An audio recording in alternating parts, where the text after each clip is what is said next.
Let's get started today. The special meeting and work session of the Board of Education for April 22, 2025 is called to order. All items being considered this evening are posted on the PPS website under the Board and Meetings tabs. The meeting is being streamed live on PPS TV services website and on Channel 28 and will be replayed throughout the next 2 weeks. Please check the district website for replay times. All right, good evening and welcome. Thank you for taking your time out of your day to be here. We have a full agenda. Today, we are receiving the proposed budget from Superintendent Armstrong this evening. We will be reviewing the spring map data as well. And we'll also be voting to approve the OD grant integrated grant application, which we previewed at the April 8th board meeting. Our last item will be to vote on a resolution to add pay grade to the senior leadership schedule. Superintendent Armstrong will be providing an overview of the leadership reorganization to provide context. First up, let's start off with the consent agenda. We will now vote on the consent agenda. Board members, are there any items you would like to pull for a separate vote? Take your silence as no. Ms. Bradshaw, are there any changes to the consent agenda? No. Is there any public comment? No. All right, do I have a motion and a second to approve, to adopt the consent agenda? Motion. Second. Director Green moves and Director Holland seconds the adoption of the consent agenda. So okay, the board will now vote on resolution 7094 and 7097. All in favor, please indicate by saying yes. Yes. Yes. Yes. All opposed? Abstentions? And Student Representative Consavi? Yes. Thank you. Consent agenda is approved by a vote of 6-0 with Student Representative Consavi voting yes.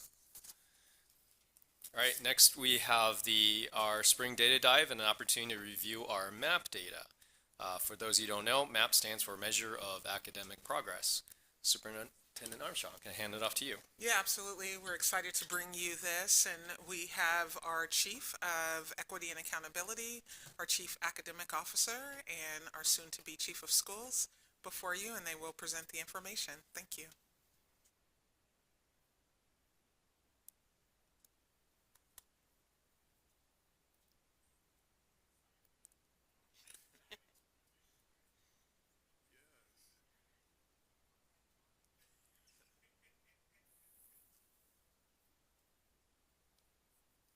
Having a little bit of technical difficulty. Hopefully this takes care of that.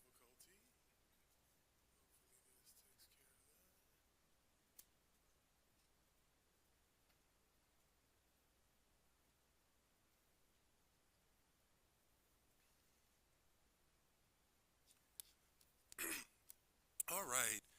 Good evening, Board Directors, Chair Wong, and Superintendent Armstrong. Tonight I'm joined by Chief Academic Officer Christina Howard and Senior Director of Schools, Dr. Isaac Cardona, to share our mid-year MAP growth data and our system-wide response to these data. Our agenda, here's our agenda for tonight. We'll just briefly discuss the use of MAP growth assessment in Portland Public Schools. We'll discuss and share the levels of student growth as demonstrated by the MAP assessments, and then we'll share our action steps that we have taken and will continue to take to support student growth. First, I wanted to take a moment to talk about student growth versus student proficiency. Growth and achievement or proficiency are highly related, and wanted to take a minute to talk about the relationship between the two. As I realize, as it relates to student proficiency on assessments like the OSAS. As we move through the presentation, you may note that our growth percentages are often higher than our OSAS proficiency percentages. Excuse me. Here's why. We know that we have a good amount of students who are currently performing below grade level as measured by the state assessments. The books on this slide represent an amount of student growth within a given year. We know that when students are below grade level, they have to grow academically each year and hopefully accelerate their growth so that over time they have more growth or books under them so they can eventually reach the grade level standards. So under a scenario where we are monitoring growth and proficiency, we can have a large proportion of students who are growing and whose growth has not yet gotten them back to the grade level expectations. On the next few slides, we'll look at growth in mathematics and reading for all tested grades, and we'll look at growth data for our different student groups, including growth by race, ethnicity, multilingual learner status, and special education status. This is also a slide that's just for a quick reminder. We assess students in grades 3 through 8 with the MAP assessment in the fall and in the winter. The data analyses we can produce depend on the timing of the assessment. For example, in the fall, each student has a single score. We examine achievement at a point in time, and we can compare achievement at 2 points in time. Then we get to the winter, where after the winter assessment, we can measure growth because each student has 2 scores within the same year. And at the same time, we can compare growth over time. When looking at our MAP results, the minimum amount of growth we should expect to see is at least 50%. When more than 50% of students are growing, we are shifting the distribution of learning and students are accelerating or catching up. On the other hand, when we experience growth less than 50%, it means that students are declining in their growth and that they may be falling behind. So let's dig into the data. Quick question. Yes, sir. So on there, it looked like it said fall and winter, and on this one it says fall and spring. Yes. I thought I changed that. It should say fall and spring. That's a typo. Sorry about that. So, It should be fall and winter. Oh, no, I'm sorry. Yeah, we changed that today. Yes, it was a typo. We realized that we had put fall and spring when it's actually fall and winter. A spring window for MAP wouldn't occur until later in the year in May gotcha. to June. Okay.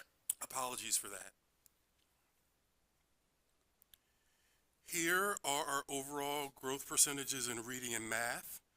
During this school year, more students met their growth targets in math than they did in reading. Although we did meet the expected level of growth in reading, we know that we need to grow more than the expected level to catch more students up over time. And remember that the amount of expected growth is greater, well, I just said that. So the amount of growth of math is greater than 50%, so that means a percentage of students are catching up over time, and that's relatively good news. Here are our reading growth percentages by grade level. Compared to last year, we are seeing increased growth in grade 8 and grade 4 reading, while the other grade levels showed a decline in reading growth as compared to last school year.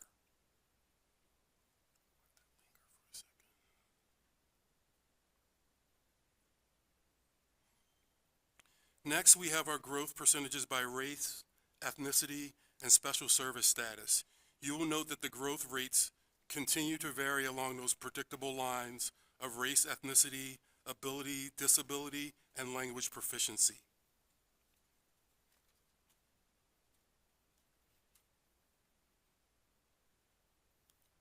And now looking at math. Here are our math results by grade level. In math, as opposed to in reading, we see increased growth in all grade levels as compared to last school year. This trend matches what we have been seeing in our OSAS data. That is, if you recall, our students are making a little bit more progress in math than they are in reading. So we're continuing to see that in the data. And for our final data slide, we have our math growth by race, ethnicity, ability, disability status, and English proficiency. As was the case at each grade level, here all student groups are demonstrating increased growth as compared to last school year. Over the next few slides, Chief Academic Officer Howard and Dr. Cardona will share how we are responding to these data and supporting student growth across PPS. Good evening. The data we are sharing is from one point in time during the winter assessment window, which was January 6th to February 14th. And we want to share what happens after the assessment has been administered. And so after the assessment window, principals, coaches, instructional coaches, and teachers analyze the data using data analysis protocols. At the elementary level, schools offer a tiered system of supports in math and reading for students who are not yet meeting grade level benchmarks. This includes small group reteaching during core instruction blocks, and individualized intervention and targeted practice during daily What I Need, also referred to WIN block time. This individualized intervention may come in the form of high-impact tutoring, small group work with an academic interventionist, or specially designed and designated intervention from a special educator or English language development teacher. Parallel support and intervention structures exist in our middle schools. Principals, coaches, and teachers use the data analysis protocol to determine shifts in the intervention groups and targeted supports for individual students. So this is after the data has been released from that window. This is all of the actions that have been taking place so far. In the K-5 setting, schools schedule a 30 to 45 minute What I Need or WIN block, which allows an all hands on deck approach where educators can group students to provide personalized instruction based on their levels of need. High impact tutoring as well as academic intervention occurs at that designated time. In the middle schools, students with intensive needs are rostered into an academic intervention course to receive intervention, Tier 3 support to address their lagging skills. Next slide, please. From the earlier slide, Dr. Adams shared, 50% is the amount of expected growth, and any growth greater than 50% means that more students are growing than would otherwise be expected, and students are therefore catching up. So reading academic interventionists regularly monitor the progress of their students with intervention curriculum embedded assessments aligned to the skills taught. On regular bi-monthly cycles, interventionists enter this data into our Synergy data tracking system. The numbers here capture the most recent data points entered into Synergy, showing that 61% of students in grades 1 to 5 were meeting their individualized program goals, and 70% of students in grades 6 to 8 were meeting their individualized program goals. And that's from our data in Synergy. I'm going to pass it to Dr. Cardona. Right. In the past, you might hear that central office operated within silos. And so this past year, we worked to de-silo the work that we do here to support schools. We created a cross-functional set of teams doing collaborative instructional walks. It's comprised of members of the school performance office, teaching and learning, and student support services. We are joined at the school site by administrators, instructional coaches, members of the instructional leadership team, and then we also have visiting principals and visiting instructional coaches see other schools together. We review student data, observe classroom instruction, and then support school leaders with implementation of their school improvement plans. At the K-5, K-8 level, these teams have visited every school site 3 times this year, visiting over 1,000 classrooms. We monitor progress and development in instruction, and through this process, we've been able to identify our sites that are doing fantastic work, those that need levels of support from central office, and in these cases, the Senior Director of Schools, in partnership with senior leaders from OTL and OSSS, have worked with school leaders to develop a short and long-term set of goals and wraparound services to support acceleration. These plans have included facilitated step-backs with instructional leadership teams, school-wide resets on PBIS, which is positive behavior incentives, on-site professional learning around curriculum implementation, enhanced classroom coaching, and support for PLCs, which are times where teachers, coaches, and admin work together, and side-by-side classroom observations with school leaders. In all cases, we've seen these school-wide interventions accelerate growth in instructional practices in support of improved student outcomes. This is some example data currently from our K-5, K-8 schools. We visited again over 1,000 classrooms since we began in September. And if we were to separate out spring observations from fall, we'd see that the dark blue MET indicators have increased over the course of the year. The story this graph tells is that most of our elementary school educators are using our adopted math and language arts curriculum. Our work now is continuing the professional learning and coaching needed to help our educators use our resources with increasing intentionality and alignment with our instructional framework to ensure that educators have the supports they need to use data strategically and plan for increased levels of student access and engagement. So this is the work we're currently engaging in with school leaders and instructional coaches. Can I ask a question on that slide? Absolutely. Can you tell us about the very distinguishable core action 1, core action 2, and core action 3? Sure. Core action 1 refers to the task that is in front of students, so looking at the work that's in front of them. Core Action 2 refers to the questioning, a lot of the questioning techniques the teacher's using, so it's really the teacher-driven actions. And Core Action 3 is the student-driven actions. So we would want to see things like students discussing the material with each other, discussing the task, engaging in conversations. And you can see that's an area of growth for us across the whole district. This is, again, across all classrooms. And so you can see that's an area that we need to work on. Thank you so much.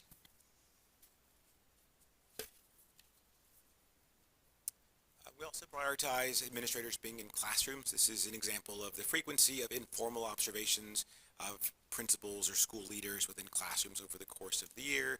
So for about 3,500 classroom observations and informal feedback sent to teachers using our Mosaic system.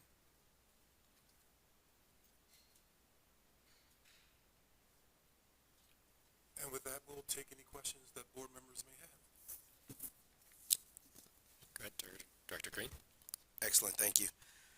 I tried to write them down so that I wouldn't interrupt and mess up the presentation. I'm working, Dr. Adams. I hear you. So earlier I heard you saying, you were mentioning that on some of the first slides you were talking about that we're seeing this, we're making an assessment in the fall, then we make another one in the winter. And so and then you said that we were measuring over time, like we're getting them. So I'm looking at how can we measure, or what can we measure? Because if we're doing it at this one spot and then we're doing it at the other spot and we're waiting and we don't have some small milestones in between, how do we make sure, or what can we measure anecdotally so that we can make sure that we don't get to the winter and find out that all these kids are behind and that we should have done some milestones? Because I'm not understanding what does it mean over time? Are you talking about like from middle school and then over time between graduation, we hope that they catch up? Or are we talking about over time for quarters? So like over this quarter, we're going to be measuring this so that we can see over the next quarter, we're going to measure this. And is this the only assessment that we're using? And if that's the case, why? That was a high-rated questions, but you got the doctor in front of your name, so I know you got it. I appreciate the question. When to your second question, when we're speaking about growth over time, we're looking at how much, for example, did third graders grow in 2022 to 2023 versus how did third graders grow in 23-24 versus how they grew in 24-25. That's what we mean over time, but this is mid-year growth. So we're looking at the growth that's happened during the first half of the school year. Okay. And we know from data that if students meet their mid-year growth, they typically will meet their end-of-year growth target as well. Okay. Although we don't assess MAP at the end of the year, we don't make that a requirement because students are taking the statewide test, and we don't want to over-assess students. When you speak about is this the only measure, or what can we look at in between, I would point to our adopted curriculum, which comes with end-of-unit assessments and tasks. And so as a teacher, if I just taught Unit 2 in math, and I just gave the Unit 2 assessment after, let's say, a 2.5-week period, maybe that unit lasted 2.5 weeks, I then can use that information and should use that information along with the exit tickets and the other observational data, homework, classwork that I've seen from my students to make adjustments in real time. And is this something that's being done anecdotally across all of our schools, where all teachers are doing what you just said, so that we can, every teacher in our district can measure prior to the MAP data? Because the other thing that I'm concerned about is, how does the MAP data inform instruction? Like, what if the MAPS test is testing on something that they haven't actually been studying the last 8 weeks?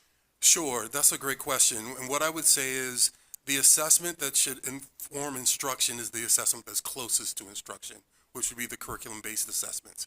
MAP can tell you you're on track, you're off track. Here's a generalized area where you might have strength. It might be in algebraic concepts and geometry and math, for example, instead of number operations. and here's maybe I'm weaker in number operations, but the curriculum-based assessments and the teacher's observation of students each and every day should inform those in-between teacher moves on a daily basis.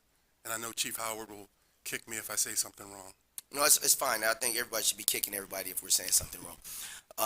Because I guess what I'm trying to get to and what I'm trying to understand is if we've got these systems in place and we've been doing these systems well and everyone understands these systems and all this stuff is set out and we've all got it, then why is our data look the way it's looked for the last 20 years? Like nothing has changed. And so I'm trying to understand why aren't we, or at what point do we start doing something different, something new to get in, to be proactive versus being reactive? Because I feel like we're reacting to the fact that our kids are behind.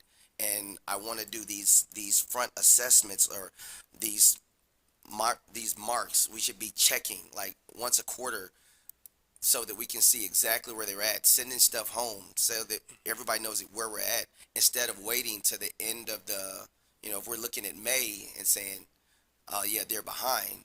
I think we failed the students, and I'm trying to figure out how do we get in front of it. So that's where my questions are going, because I want to lead the conversation around this is where my kids are at versus responding to the conversation around this is where your kids are at.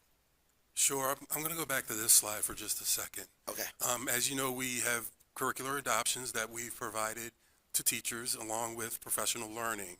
And as we have shared previously, we know we're not to 100% adoption yet, as this first bar on the far left shows. And so what I would offer is that there's putting materials in front of students, there is following the curriculum, and then there's bringing the curriculum to life. And I like to think about it, the analogy I like to use is a cooking analogy.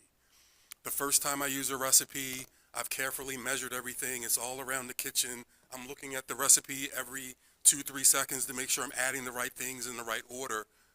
That may happen the first 5, 6, 10 times I make that recipe until I make it my own. I have everything memorized. I know all the moves to make.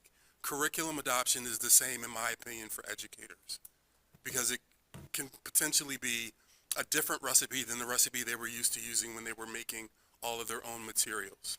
And so what our efforts have been is to try to strengthen educators' adoption of the materials and use of the materials through ongoing professional learning and PLC support. I appreciate the questions, Reverend.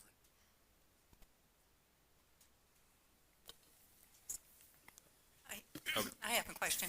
Are teachers connecting with parents on a regular basis as to where their students are? I think that's something that you're really trying to get at. As a parent myself here at PPS, after the fall administration, at fall conferences, we get data saying where our students are on the MAP test. We can see what their end of year growth is expected to be, where they're strong in skills and where they might be lagging. And then after that November date, we then look again at January, look at the reports that come very similar, and teachers communicate how students are doing along the way. What does that communication look like? As a parent, I get like a letter home, and it shows your own individual students' growth over time, also where they are currently for the winter assessment based on their goal. The same goes for iReady at mid-year, which is a different math assessment, and so we can see where students are progressing within math and where they might be lagging in skills, they might need to have at home to kind of catch up, or what teachers are doing in the classroom. So it's a letter that goes out to our families that says this is the information about your kids. At fall conferences, it's like a conversation, so they will share with you. The conferences. Okay, so I think we need to probably discuss that at a different time then, because the conferences, I'm thinking about, oftentimes families are working and they're not able to come to all the conferences, and so they'll in turn send a representative. I mean, I've actually gone and sat in on some of the conferences with some of the ones, and then you have to come back and share it. I'm trying to figure out, as we're communicating with our families, For those families that may need a little more support outside of the letter, how are we intentionally, and it's a lot to ask, but I feel like it's the work of us, of what we need to be doing, especially for kids that are further behind, or kids that aren't getting what they need, to make sure that we've done everything within our power to make sure that the families understand where their kids are actually at. Not just you've got a good kid. They know that already. I want you to know that your kid can't read. That's what I want you to know. And so how are we, I think we need to do some work on how we make sure that they understand the brevity of that what you're learning here may not necessarily match up to the state test. And those two things can be different, and so I don't think they know, a lot of families don't understand the difference on that I've talked to. Director Slate? Thank you. I have a few questions. One is just to follow up, because I also have kids at Portland Public Schools, and I actually don't think I have gotten any letters in the mail. So if that should be maybe something the district takes on, or I now just feel like I threw my amazing school under the bus and their administrators for not getting those out to us, but if maybe we could just make sure everyone knows they're supposed to, because I'm sure there's just a misunderstanding. I think there also has been a shift to move things online through Parent View to Yes. Safe Paper, and so there might have been Right. a lag there from the Yeah. school. I have a first grader who has no test data at all, but then when I asked her teacher, she printed it out for me recently. So just for what it's worth, there might be different things happening. So You'll might- get them now, though. I'm gonna get him now. I just asked because I've been like, I don't know, I've just been like wondering, how is my first grader doing? I haven't known. I mean, she's a really good student, but like, how's she doing on her tests? Just curious. Yeah. So anyway, I have a couple of questions. So first of all, I am curious about the MAP assessment and how it is used not just for interventions, but how it's used generally speaking to inform like whole class instruction, if it does inform whole class instruction after the MAP testing, or if it's just that kids are falling behind and then we have that, like, I'm just going to say Band-Aid for lack of a better term, approach that you all talked through, but like what kind of happens to the rank and file whole group as a result of MAPS data? So schools have what they call PLCs, where they're able to work with their instructional coaches to unpack lessons. If they see maybe there's a lagging skill across the board, they can work with their coach to figure out how best to either reteach or work through that lagging skill. So that'd be like a whole class tier, we call it tier 1 set of instruction. The tier 2 and 3 you talk about, which is like individual student needs, would be in the win blocks, but the data is all helpful, and so it's just kind of like sitting down and processing through it. Sometimes schools have data days where they might just dive into the data for like a half day with their school teams, either grade level partners or K1, 2, just to kind of like talk through what they're currently doing, what's working class to class, or if there's discrepancy between the different classes and the grade level, how best to work together to resolve those things. So it's a lot of just planning, and depends upon, I guess, what the data would show within your classroom or grade level. My other question has to do with what I heard about the assessments that are happening with the embedded curriculum, but then there's also MAPS on top of it. And I'm curious why we need to have both, and how we utilize that data directly from the curriculum, in addition to the MAPS data, and how they like interact. Sure. Sure. Thank you for the question. We do have curriculum-based assessments. Not all teachers are using the curriculum, and what MAP provides us is a way to look across the entire grade level at all of the students to understand how they're performing. We have been in conversations with our Teachers Association about assessment, and are always working to have the smallest assessment blueprint that we can have, and we have a very small assessment blueprint. We also are we have developed a pre-K to 12 balanced assessment system, which consists of all the things all the formative things that teachers do, the curriculum-based assessment, an assessment like MAP, and then all the way at the end, the OSAS assessment, which doesn't provide us useful information, doesn't come back in a timely enough time to make adjustments, right?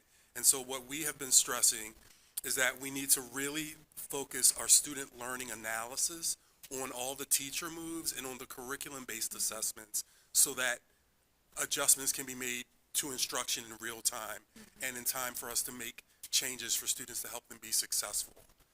And so I would love to get to a day where we were able to look at all the curriculum-based assessments across the system in third grade and fourth grade, et cetera, because then we wouldn't need an assessment like that necessarily. Great. Cool. Thanks. I think that's all for me. Thank you so much. Okay, I have a couple. Is that okay? Yeah, couple questions. Well, one is actually just a comment. Just from my science background, I get really nervous when there's no error bars. I just want to point out that if you look at the participation rate for our black students, it's around almost 12 percentage points lower than, say, for example, our white students. So what that means is that with a smaller sample size or less percentage, and we don't know what the demographics of people who are opting out, the error bar should be kind of, it would be a fuzzy line, right? This is not to say anything about that we need to obviously address our highest needs students. It's not commenting on them, just a little data nitpicking there. My other question is just in general, because you mentioned working with our teacher association. Has there been, I don't know if you can answer this now or maybe later, what are kind of the general changes in, for example, like PLC requirement and flex time in PLC for teachers to collaborate with each other?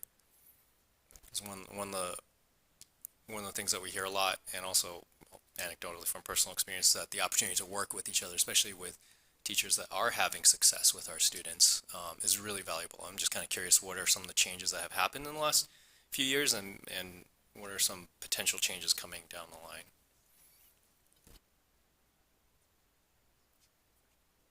I can speak to the protocols that we provide at the district level, and I think Dr. Cardona can speak to the amount of time at each grade band. So we have protocols that folks can use that are in alignment with unpacking upcoming unit of instruction. So when we're thinking about a curriculum-based assessment, we're thinking about that being at the end of a unit. We're also thinking about a teacher teaching probably anywhere between 4 to 6 units of instruction across the entire year. So that's 4 to 6 curriculum-based assessments. So the first protocol we have for teachers to go through, a planning protocol, is really around unpacking that upcoming unit of instruction so they can deeply understand that unit, including the assessment that they're going to give. Another protocol is called lesson unpacking, where they're looking at the daily lessons and being able to deeply understand those. Again, prior to teaching something, prior to this presentation, we rehearsed it, we worked on it, we did our talking points, right? That's the same thing that we would expect teachers to do prior to teaching, right? We want them to practice, we want them to look at their upcoming lesson to deeply understand that, and we also want them to understand the formative assessment that's happening in that daily lesson. And then we also have protocols around student learning analysis, which you heard tonight. That's when an assessment happens, either curriculum-based or, for example, MAP. Then we have a protocol that they can go through in their PLC to be able to understand what the data shows and then make decisions based on that. So it's a process that they walk through. We also have something called lesson rehearsal, where that they can practice the daily lesson as well. I would say, to speak to your second part of the question, the goal is to have teachers working together collaboratively in their grade level, even through these processes. There are times where we might have singletons. They might have one person per grade level, and so they might do like a K1, 2, or 3, 4, 5 set of PLCs. In our middle school, we've shifted to be a 5 of 7 schedule, so there are additional blocks of time off where teachers might collaborate with subject area or grade level, depending upon which time that is. There are some admin directed times and also just some flexible times for their off periods, but the goal is to always have folks collaborating and learning from each other. Great, thank you. Dr. Hollins? I just have a few questions. So when we look at the reading data and the declines in the 7th, 6th, 5th, and 3rd grades, based on the MAP assessment, what do you attribute the decline to that to? Well, I can say one important data point is that our current third graders have not yet had fully science of reading aligned curriculum since kindergarten. Next year's third graders will be the first cohort, and so you can see that sort of up the different grade bands, and that's an important point to note as we're focused on really early literacy and thinking about alignment to the science of reading, and that shows in our data. So to make sure I just understand, so you're saying the decline in the 7th, 8th, 5th grade is because they haven't had the science of reading? I'm saying that might be one contributing factor, especially at the third grade, is that we haven't had, starting next year will be our first year of third graders who will have had kinder, first, second, science of reading based curriculum before entering third grade, right? So these shifts have happened. And so that could be one of the reasons that we're seeing some discrepancies and some things going on in the data. How do you come to those conclusions when you get the data? How are you assessing what is working, what's not working in different age groups? So I think one of the things is that's why we shared one of our strategies is really the teachers focusing on their individual data and going through a protocol that allows some reflection that's driven by data to make decisions around intervention groups. So as a result of this data, and Dr. Cadona could speak more at the school level, but as a result of this data, folks will change intervention groups. Students will receive, maybe in the next cycle of high impact tutoring. And so we're making decisions based on the data, and same at the middle school level as well. Did you want to add? So the work that I do currently with principals, we look at the data in our teams or instructional walks.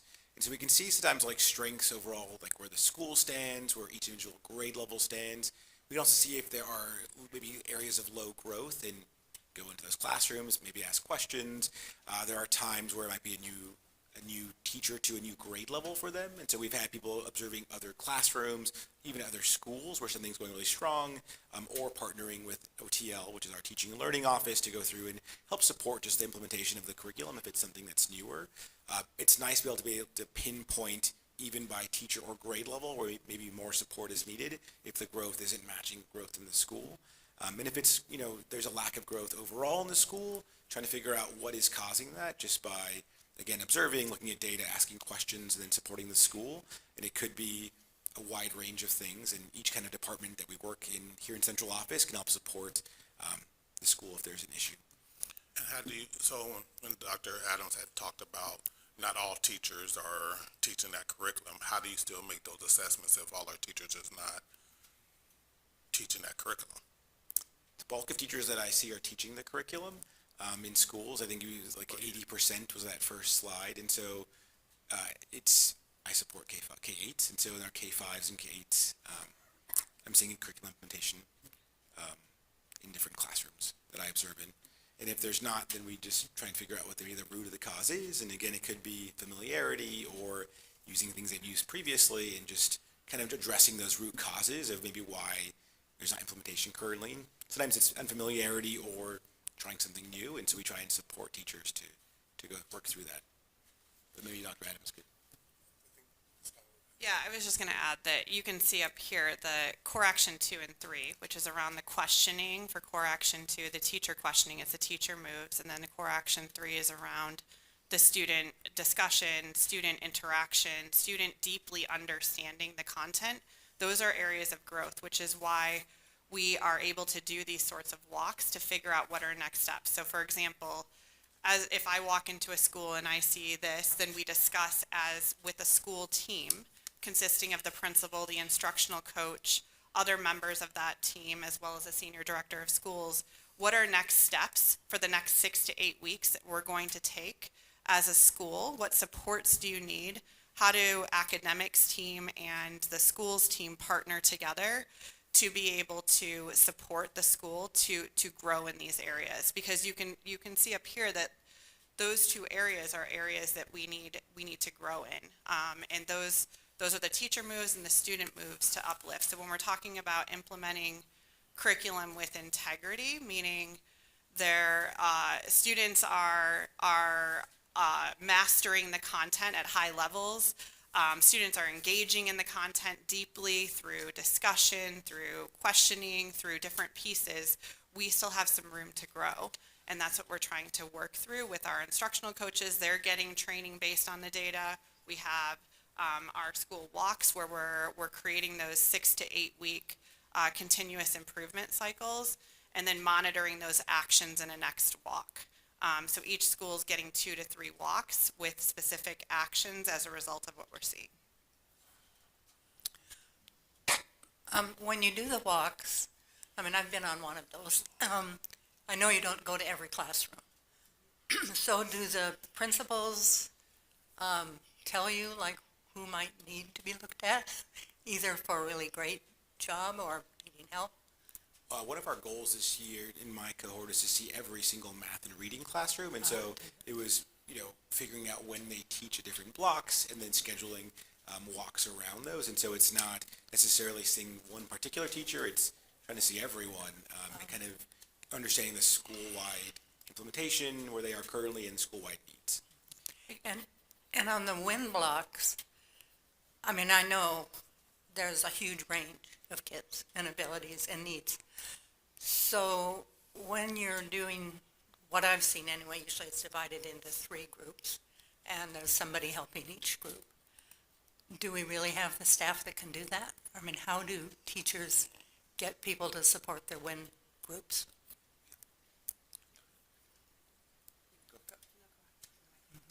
It varies between different school buildings, and so there are times you might get push and support from our ELD teachers who are language development teachers. You might have special educators push in as well. There are times we have educational assistants, and so it does vary. But I've also seen teachers who are managing that classroom by themselves, and it could be small group instruction. It could be having some students doing their My Path on iReady, which is tailored to like their own levels in the curriculum.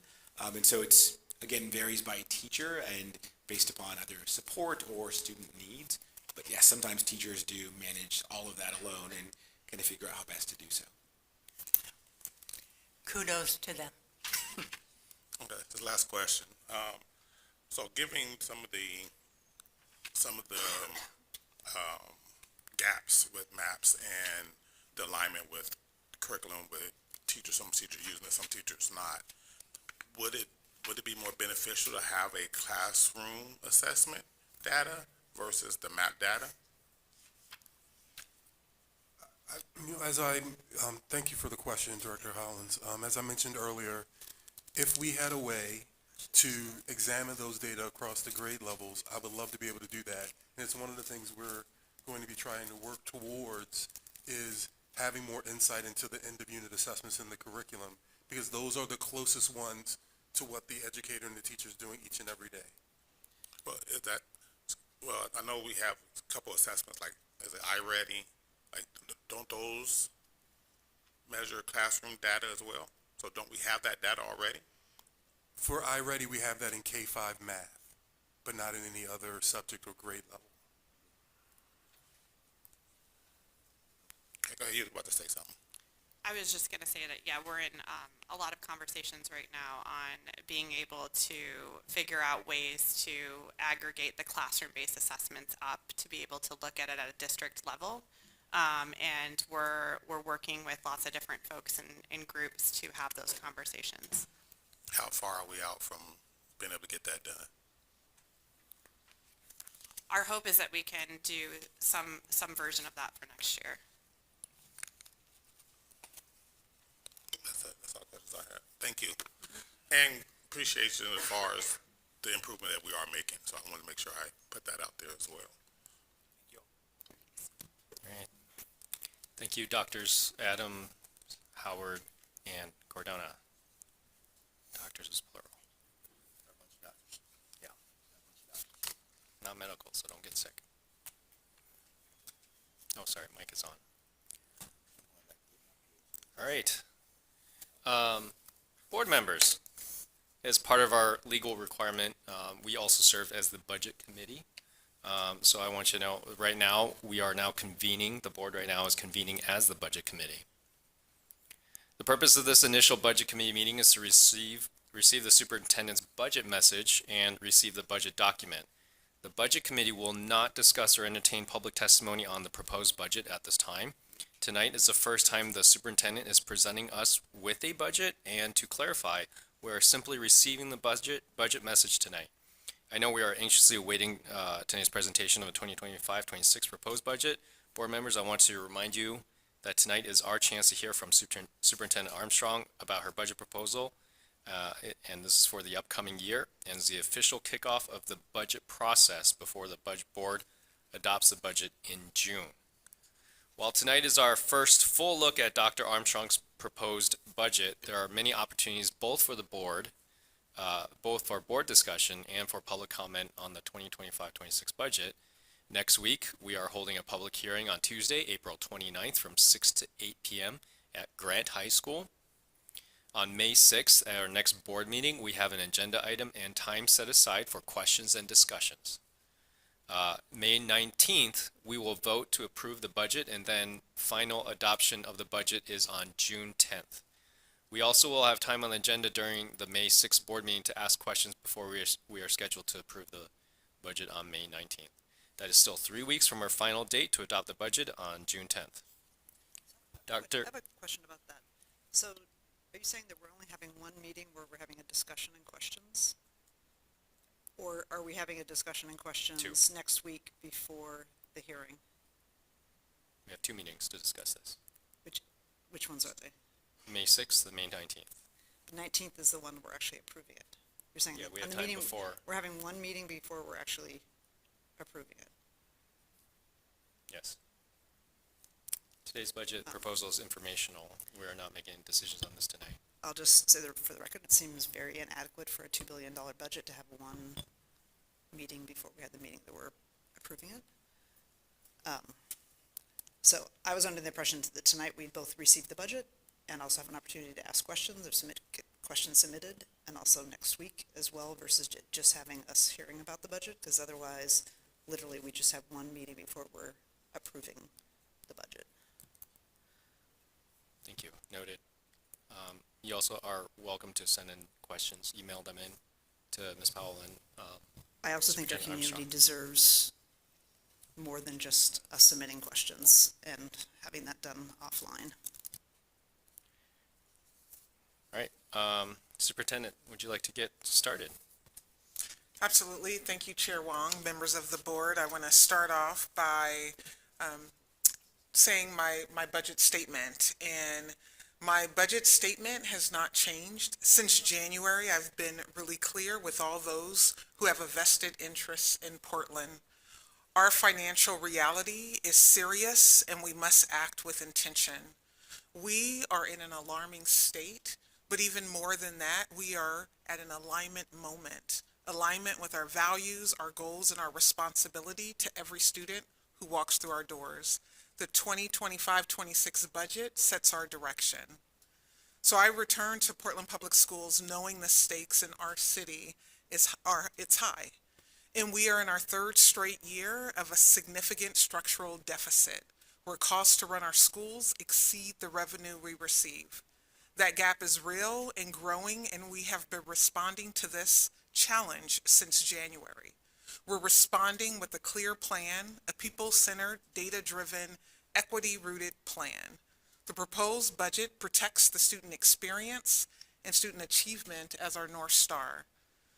Every choice in this budget connects directly to our board goals: 3rd grade reading, 5th grade math, 8th grade readiness, and high school graduation.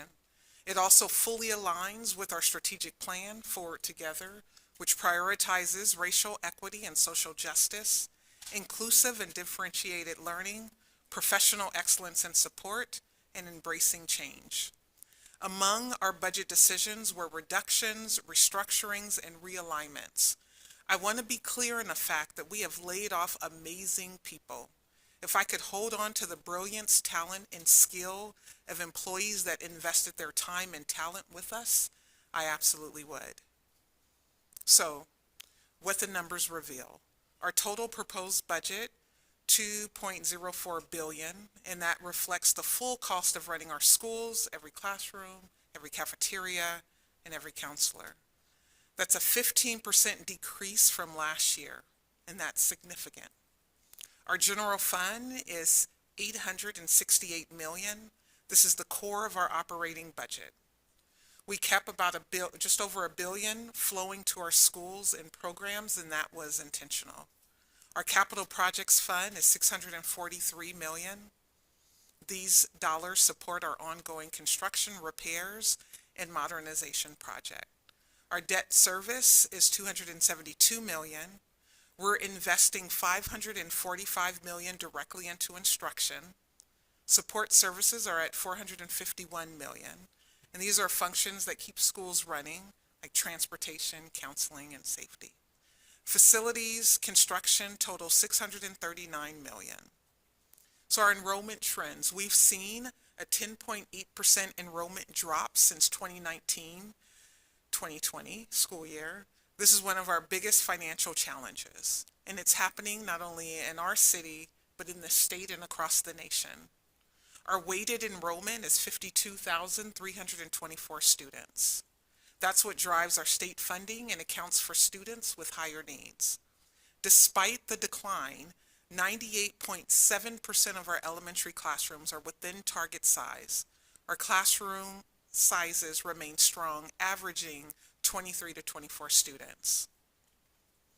So we currently employ, as you know, more than 7,000 people. We have significantly reduced central office FTE and services, one of the largest to date, with over 85 FTE reductions. This clearly signals our commitment to protect classrooms.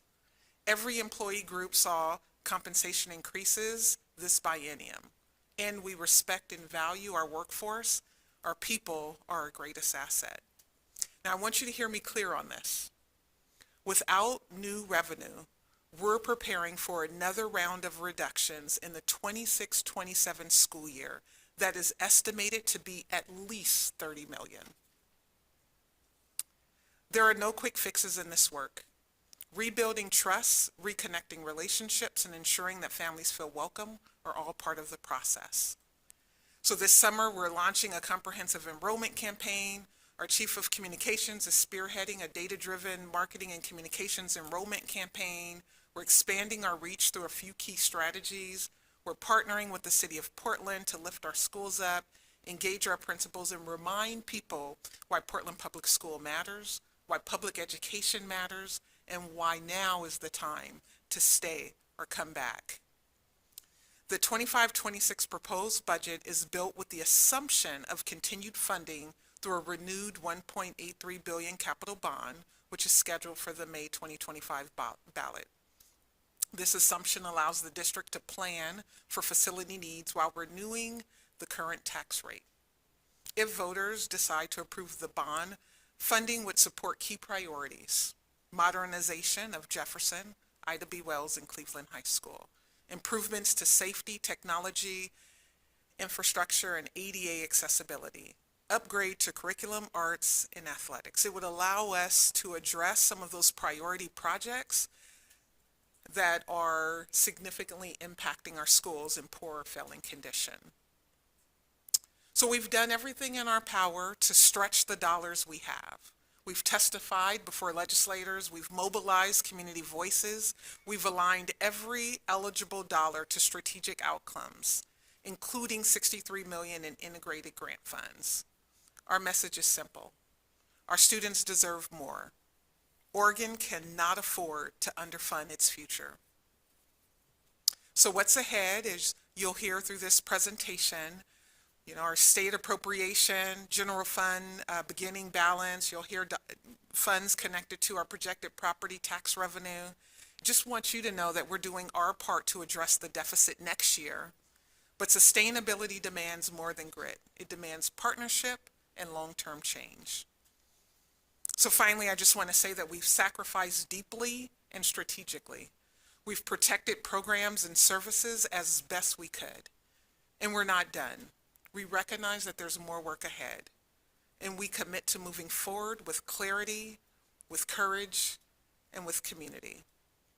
So with that, I'd like to begin the presentation, and I have My team with me, Dr. Adams, Chief Equity and Accountability, Michelle Morrison, Chief Financial Officer, and Deborah Kafori, Chief of Staff. So the agenda is to share on the planning process and the considerations in this proposed budget, to share an overview of that proposed budget, and to allow time for discussion. Next slide. So the planning process and consideration. So 4 actions that I really want you to hear me say, that's building on the strengths here in Portland. It's developing a shared vision. It's achieving that vision together. And it's about organizing and advocating for education funding. Lastly, just want to note that we're committed to transparency, collaboration, and engagement. You know, you've heard me say since January, our $40 million shortfall and what we're actively addressing.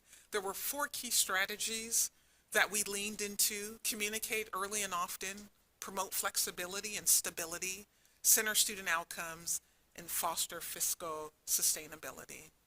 And with that, I'd like to turn it over to our Chief Financial Officer. Thank you, Dr. Armstrong and members of the board. It's a pleasure to be here tonight. We've been working for a while towards this presentation, so thank you for your time and attention. Want to just start us off talking a little bit about the budget process. Most of you are very, very familiar with this. Down in the lower right-hand corner of this slide, we talk about budget awareness, and that's really once we implement a budget. So last fall, we started looking at... Quick question. Oh, I'm sorry. I just want to know how you would like for this to go. Would you like for us to wait until you're done with the presentation, or if we have questions in midstream, do we ask then? It's up to you. I think Yeah, it'd be great if we can get to the end and then have the opportunity to then open for the discussion part. I know that there was I a think- question about that.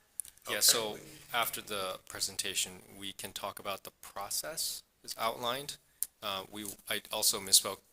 We also have a work session after the hearing next week, and that will be when we can, when we set a time to discuss. So that, along with the May 6th meeting, we have 2 opportunities to discuss this as well. But I don't understand. It sounds like staff is willing to take questions and have discussion tonight. I don't know why we're just talking about process. It's a $2 billion budget. And it seems like we all got the presentation. I'm looking forward to getting it presented, but we should also utilize tonight to get sort of initial round of questions Okay. out there and have an initial discussion. Well, there was a slide that said discussion, so Yeah, so discuss away after the fact, though. Get all the way through. Yeah. Yes, please. Thank you. Get all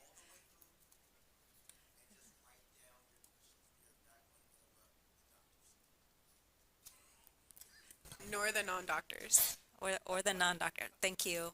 And we do have different slides throughout to kind of give you a sense of flow through the presentation, so thank you for that. Budget awareness, we came together early last year, moving into the budget planning. That's about when I joined the district, so really getting caught up to speed on our current position and where we are in terms of outlook. A lot of the work had already been done in terms of getting priority input from our principals and folks that were really close to the work in the school. So pleased to see that that started so soon. And we are currently in our budget building, and we're proposing to you tonight, so that's great. And there's several touch points in between now and adoption. So once we conclude that process, we will move into our new fiscal year starting July 1st. All right. Okay, this is just a slide to show folks that maybe aren't as familiar with the process, kind of the inputs and then the reaction and plan that happens. On the right side of this slide, you can see yourselves, the Board of Education. We also have been working all along with the Community Budget Review Committee. They've been getting similar information and we'll be providing a report back to you in a few days. We have the Tax Supervising and Conservation Commission also, which is another element of accountability in our community. And then, of course, our students and PPS teams, community members, and partners who have been giving us input all along as we move through this process. And on the left-hand side of the slide, we are looking at the planners and the implementers. manner. So we're coming to you with recommendations based on feedback, and then through the superintendent, the cabinet leaders, and all of the functional teams and principals will be activated according to what's in this proposed document. Our planning for this year's proposed budget has been informed by data. We crafted a needs assessment that helped us identify PPS's relative strengths, growth areas, and areas of additional focus, and areas that are in need of attention. The data we analyzed include community engagement findings. As you know, Dr. Armstrong has been out in the community, meeting with principals, meeting with teachers, meeting with stakeholders. We examined our enrollment trends and our student demographic shifts. We look at student achievement data, and some examples of those data are provided on the slide. We also looked at program participation rates and workforce alignment data. The budget team continues to work on their budget analyses and comparing our revenue versus our expenditures. We also analyzed and thought about every decision to make sure there were not disproportionate impacts to schools, especially schools that have high proportions of students that have been historically underserved.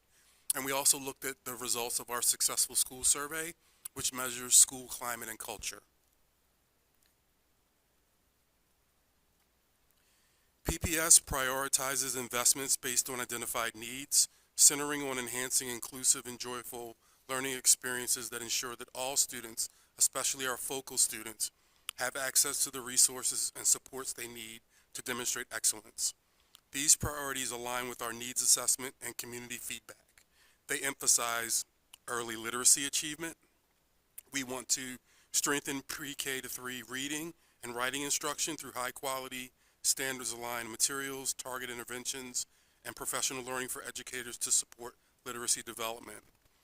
K through 12 academic success. We want to expand access to high-quality instructional materials and strategies, meaningful professional learning for educators, and targeted intervention supports to accelerate learning for students struggling with grade-level content. Attendance and engagement.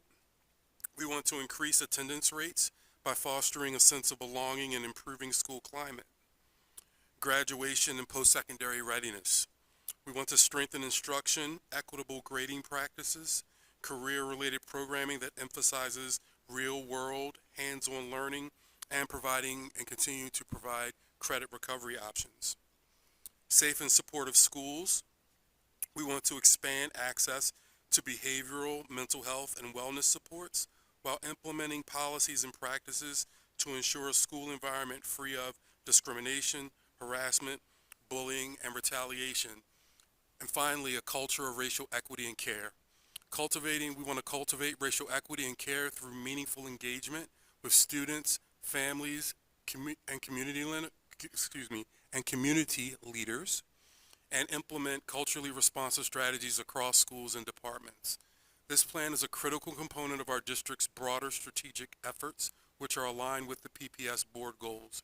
We will track and report on key indicators quarterly for internal review and annually for the board and community. Additionally, we will provide periodic updates specific to these investments as required by ODE's integrated grant guidance.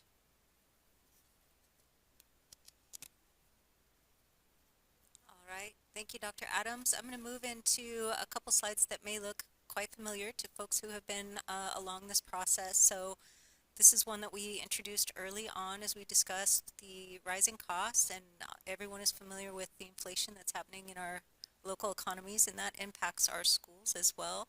Everything from fuel, transportation, utilities, supplies, and our rising costs for staff. Of course, that's an impact as well, probably the largest to our budget.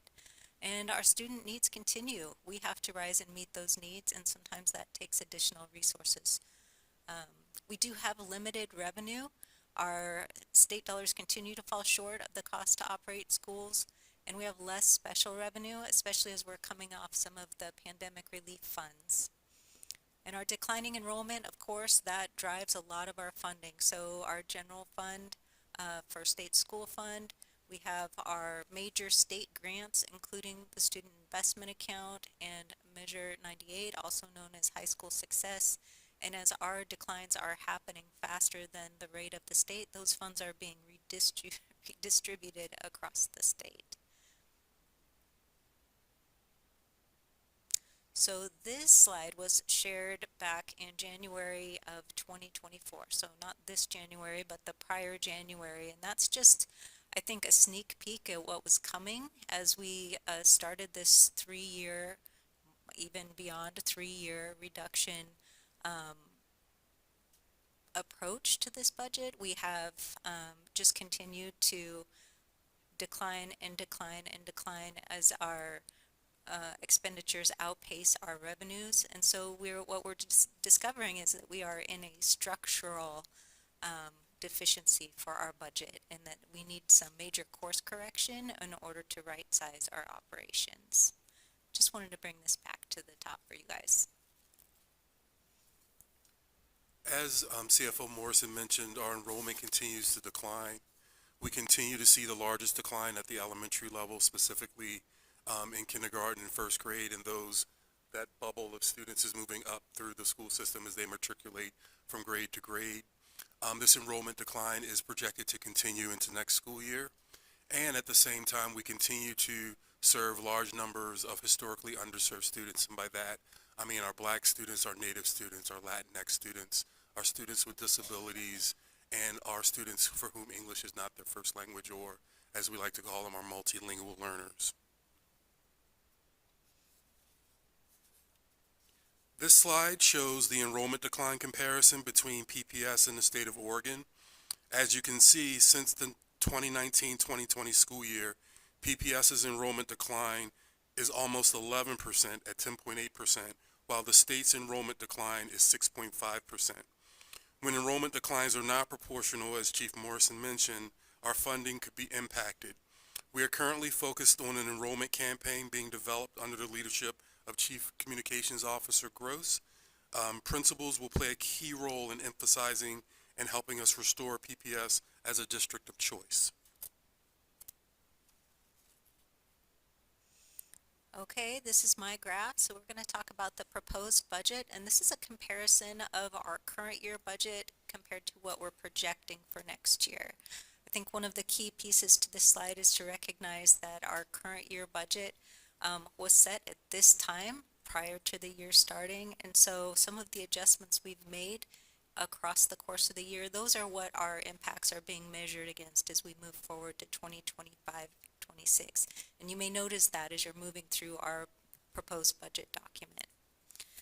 So the budget is, we've said multiple times, it's just over $2 billion. That is all funds, and you can see the sizable amount of that in capital projects fund, and that is our gift from the community that allows us to continue investing in our schools. It is decreasing from prior year as some of those projects close up. You can see that overall the general fund is our operating fund. I think we've touched on that already, and you're well aware of that. That is where the majority of our obligations are for running our schools and our support. So everything that's required by the state of Oregon for us to provide to students should be covered by that budget amount. So our special revenue fund, again, those are federal programs primarily, also includes nutrition services, anything that's really targeted or restricted through certain things, the student investment account grant, high school success, our CTE programs, everything included in integrated guidance. So those are, we do a terrific job leveraging them against our board goals and the things we want to achieve, but they are by source restricted. Our debt service fund, those are funds that we collect specifically to pay back principal and interest on debt that we have issued in order to fund capital projects or our pension obligation bonds. We have our capital projects fund, I touched on that already, and then internal services fund, that's a set aside that we use for internal liability insurance and other things like that. So this graphic is right inside of your proposed budget document, and it is colorful and terrific in a sense that it really shows the distribution of what I just shared in the bar chart. So we have our special revenue fund, our general fund. You can see the school program budget, and internal service funds. So similar information, just a different way of looking at it. This graph should look familiar to you. We brought it to you a couple weeks ago as part of the integrated guidance, and it's just a representation of our state resources and our federal resources that are used specifically to support our students and our schools. All right, this is our general fund in a pie chart in by resource. So you can see that our property taxes, that's the permanent tax rate, and the gap tax combined there. We have our state sources, which are the state school fund as appropriated by the legislature. One of the things that I think is important to recognize here that the property taxes, the majority of the property taxes are combined with our state school fund grant and at the state level, and then PPS has provided a per student allocation, and that's a distribution of resources across the state. So that's just important. You can see the amount of impact that the state school fund level will make for Portland Public Schools. Also on the screen in yellow is the local option. Again, another provision by the community to supplement our funding to support schools. I think that's good.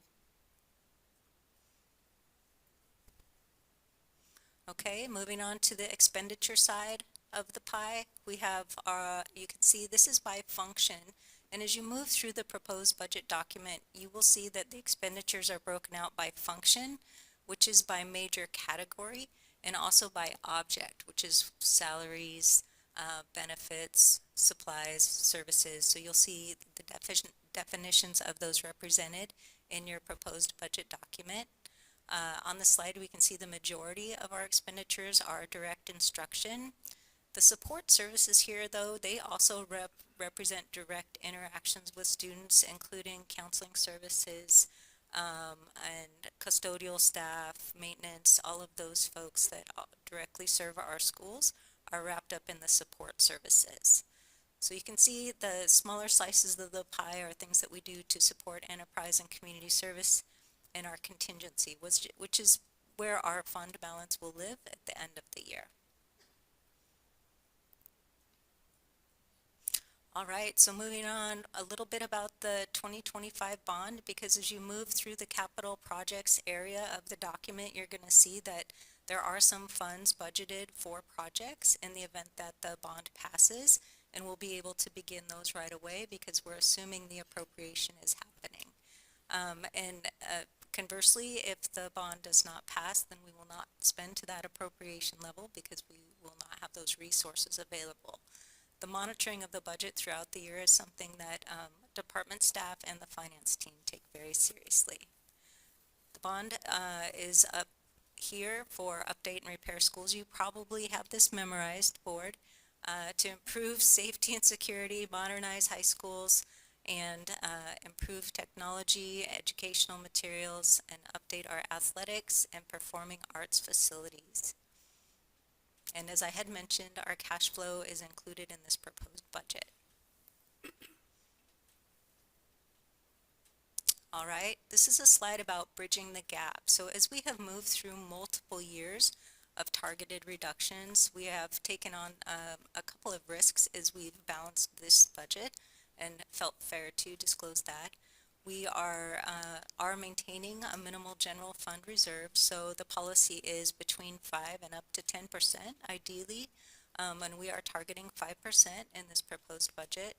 We are drawing from the PERS stabilization fund, which was set aside specifically to offset significant PERS increases, which we are going to experience next year.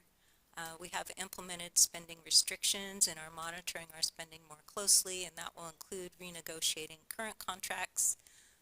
And we have been very restrictive about our central office hiring, really reviewing every position to see if work can be redistributed before hiring another person in that role.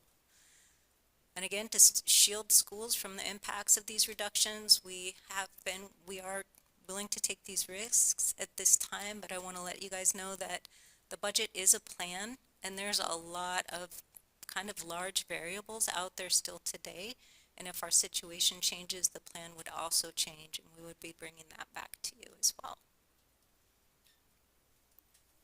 We wanted to take a moment to just provide a high-level overview of our approach to school staffing. There are detailed slides in the appendix of the presentation on some of the staffing shifts that we made for schools. While we did have staffing changes at all levels of school, we did not increase class size at any level of school. In the upper elementary grades, we are promoting blends, and at the middle and high school level, we have implemented minimum class sizes. Strategic school supports are now maintained, although some cases this is at a decreased level. Examples of that would be our academic interventionists, for example. And then flexibility was added to allow principals to accommodate their staffing to the needs of their school. So they do have some choices, not many, but they do have some choices in how they allocate their staff and what they can swap certain positions for. Dr. Armstrong mentioned this earlier. Here's a visual representation of our projected elementary class sizes. Across the x-axis is the size of the class, runs from 7 students to 34 students. And along the y-axis is, is the number of classrooms. Each grade level histogram of class size is a different color. And at this time, 98.7% of elementary classrooms, that's 738 of 748 classrooms, are projected to be, below the class size target. And our projected elementary average class size is 23.4 students.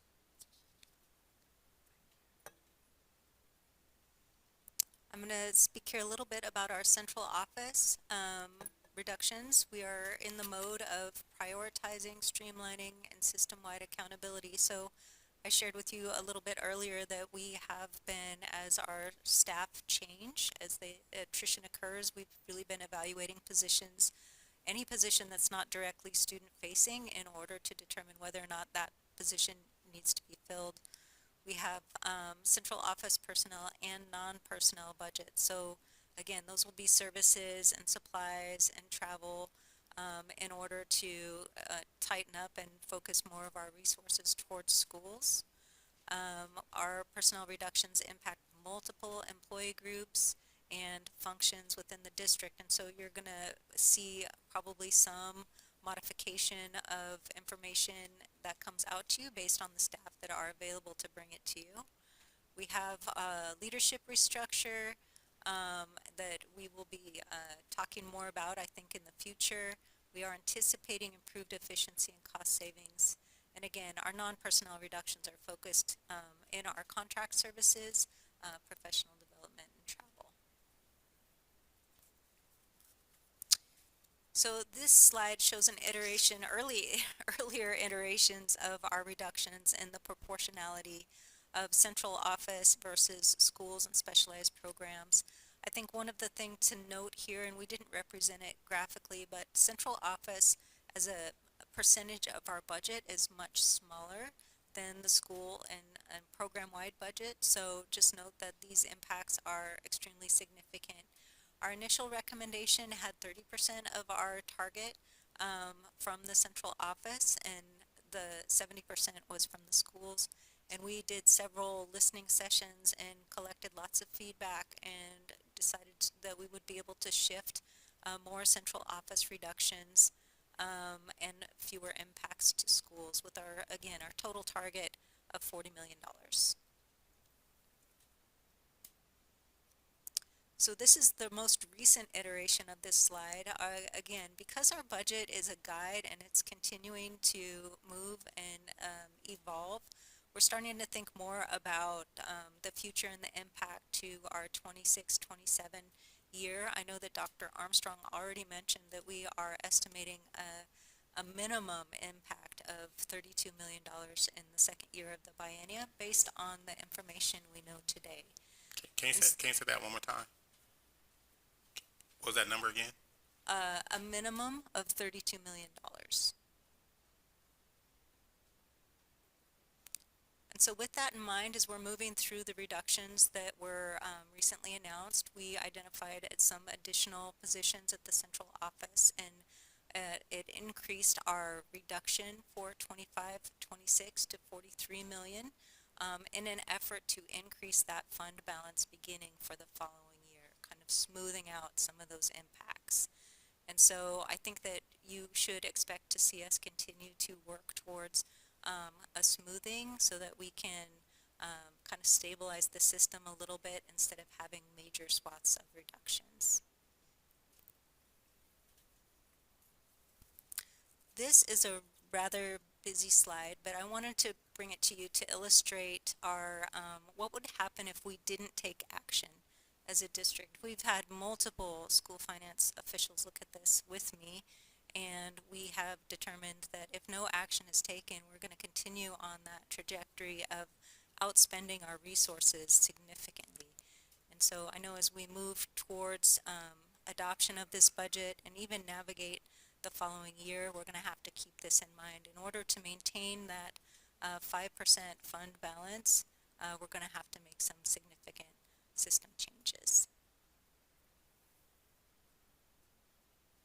So as we, along with Superintendent Armstrong, present this budget, we do so with a significant level of uncertainty. We know that we anticipate some changes in funding from the federal government, and as such, we have reduced our title programs by 25% due to that uncertainty. We saw some federal programs, an example being around school-based mental health, was expanded based on a prior agreement. However, based on the rising costs, we weren't able to hire more people in that area because the increased costs did not keep pace with the costs of employing people. And in some cases, we have some sunsetting grants and programs that then cause reductions because we couldn't transfer those programs over to the general fund because we simply did not have those dollars.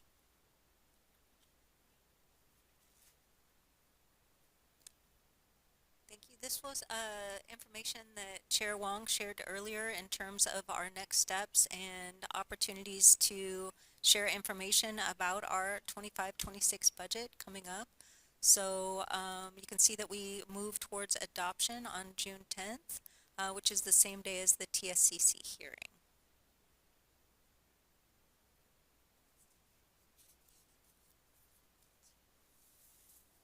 And we know we have some key legislative dates that are coming up. Right now, we are looking forward to the May revenue forecast, which at that point, usually what happens is that's when the budget bills start passing. So we still have time to do a big push before that comes out, and then the legislative session is has to adjourn by the 28th, but can adjourn sooner, June 28th. I would be remiss, I know you've seen this slide a million times, and you know that if you click on that state advocacy toolkit, it takes you to our website where we have our state advocacy toolkit. But we must talk about it again because we still need our legislative support. We need, we can't do this alone. You've seen what the seriousness of the cuts. You've seen that we have a structural deficit. That isn't going to go away without increased funding. And we need not just us in this room, but all our parents and community members out there as well, helping us take the message to Salem that we need their support. We're not going to get through this just by making cuts. We need additional funding to carry out the goals that our superintendent and you all have outlined for our district. So as we prepare for questions and discussion, I just wanted to lift up 5 key points to summarize what was shared with you. First is that we know that there'll be a gap, a budget gap in the 2026-27 school year. I know some school systems make reductions every 2 years based on the biennium. Because our structural deficit has been so significant, Portland has traditionally moved on a year-to-year basis. And so if you were to look at for the total biennium, right, we would be looking at a 70 million reduction over a 2-year period. that isn't traditionally the way in which the school district has reduced, and so we're in this year to year. And so to lift up my second point was that when we think of a biennium, right, if we were to reduce by 500,000 this year over 2 years in ongoing expense, that would be a $1 million savings, right? So if we choose not to make that $500,000 reduction this year, that means next year it's a $1 million reduction. So I just want to make sure that I lift that up. The third is that we're focused on our board goals. The third is that I know that over the course of the next several weeks, there may be discussion on add-backs or reconsiderations, and I just hope that you hold one phrase, which is, if not that, then what? Because that's the state that we're in right now. And so the fifth one is really just to recognize and understand that, as I mentioned before, 85.5 FTE reduced at the central office level, over 200 FTE reduced in our schools. And so the magnitude of those reductions on staff, those directly impacted and those who support them, are significant. And we have a lot of people in Portland Public Schools carrying a lot of sorrow and disappointment in where we are fiscally. And I just wanted to make sure I emphasize that and acknowledge those who will not be with us next year, but appreciate the work that they've done to make our school district better. With that, I'll turn it over for questions and discussion, Chair. Yeah. Yeah, thank you. Okay, Yeah, thank sorry, I misspoke earlier. I got some conflicting messages and crossed myself over a little bit. But yes, it looks like staff is ready to take questions and discussion. So I do ask that for the sake of time, to also, fairness, to make sure that we give time for each other so everyone has a fair shot to have equal time to ask questions. So who would like to go? Before we launch in, can you tell us how much time we have total for this discussion? Okay, well, Director Brim Edwards gets double because she didn't ask any map questions. So we had originally scheduled an hour for this segment. We are now at 45 minutes. I'm willing to go a little bit more than that. But I also want to keep in mind that two things. One, if there are questions that staff may have to come back to you, they can come back to you. We do have and then second, number two, we are planning on having a work session after our hearing next week. Just to keep in mind, we received the budget, which is over 600 pages, and on Friday. And I don't know about you, but I was busy all weekend. I didn't have a chance to read. So, yeah, it's a holiday weekend, so I'm on page. I don't want to admit. So keep in mind, we do have 2-3 other opportunities to ask questions. So if they can't answer tonight, feel free to save it for next week. Right? Who would like to go first? You mentioned having to make system changes. What do you mean by that? Thank you, Director Sullivan. I think that's to be determined. I think that that's the work ahead of us, is to see what level of system changes can be made as we move into the future. That's, again, the most supportive of our students. Okay. And do we have any idea when we'll know about whether title programs will be funded? We are still on hold. It's a very unusual time for us to not know that. I know that we are considering that and developing a supplemental plan if those funds do become available, but I haven't not seen the details of that yet. Okay.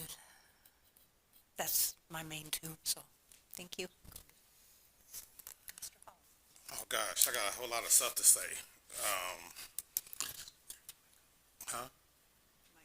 This on? I think it's on. Oh, Patty's on. All right. So I'm gonna have some comments I'm gonna say, and then I have some questions. First, I want to make sure I comment on the state of emergency that we're in, not just in Portland, but statewide. And it hurts my heart that everyone don't share the same urgency of educating our kids, that that I feel that they should be doing. Last year, a couple of years ago, when we was going through the strike, we had representatives from the state kind of chastise us for things that was happening during the strike and telling us to take the reins of the situation. And I think it's being revealed now that it's not just a Portland situation, this is a statewide situation. And since they hold the pocketbooks for the statewide education funding, I'm going to repeat that back to them. Take the reins. Do what we need to be done to be able to make sure that our school districts have what they need in order to provide the level of accountability that you guys are asking for. I heard this accountability thing came out from the governor's office, which I think is bullshit. And, I think the fact that you're asking us to be accountable without giving us additional funds to be accountable for, not just additional funds, the funds that you say we need to have a quality education system. It's mind-boggling to me. And then when you break down the accountability system, you're actually putting in money to do that. So you recognize, the state recognizes that additional monies is needed. So if you're recognizing additional monies is needed, then why don't you just fund the quality education model that you guys say we need to have? It's hard to keep somebody accountable without giving them the tools they need to be accountable. And if that's the case, if accountability is so important to the governor and to the legislators, I say we need to implement it now. We don't need to wait till you guys figure out how to do it for the districts. Step in now and help. If you guys can do a better job, please, for the sake of our kids, step in now to do it. Don't wait to give us some arbitrary matrix that we have to rate, that we have to get to. We need help now. Do it now. Do it next year. We don't need to wait for you guys' help to help our kids. I think it's a cop-out to say, well, we're not going to give you money because we need accountability. Do it now. Our kids need help today. Our kids need help tomorrow. We don't need to wait for you guys to figure out how you guys want to support. Do it now. So I'm going to just say that. And for whoever at the state legislators, I'm going to be speaking loudly for those that do not, and keeping them accountable for those that do not try to fund us at the level that you guys said we need to fund. Right back at you. Take the reins and make the right decision. It ain't just PPS. It's the whole state that needs help. And if you guys can't see it, I don't know how much blindly you can see this. Stevie Wonder can see the trouble we're in right now. How come you guys can't? Our kids need help.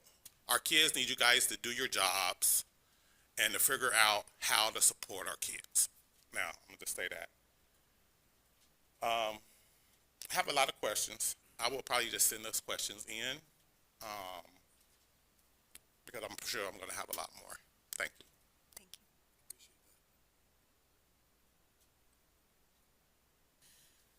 So I'm just gonna start with, thank you for the presentation, Superintendent and staff. Question on slide 15. Because I just want to make sure that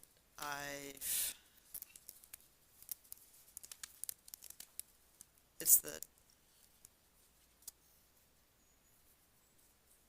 keep going.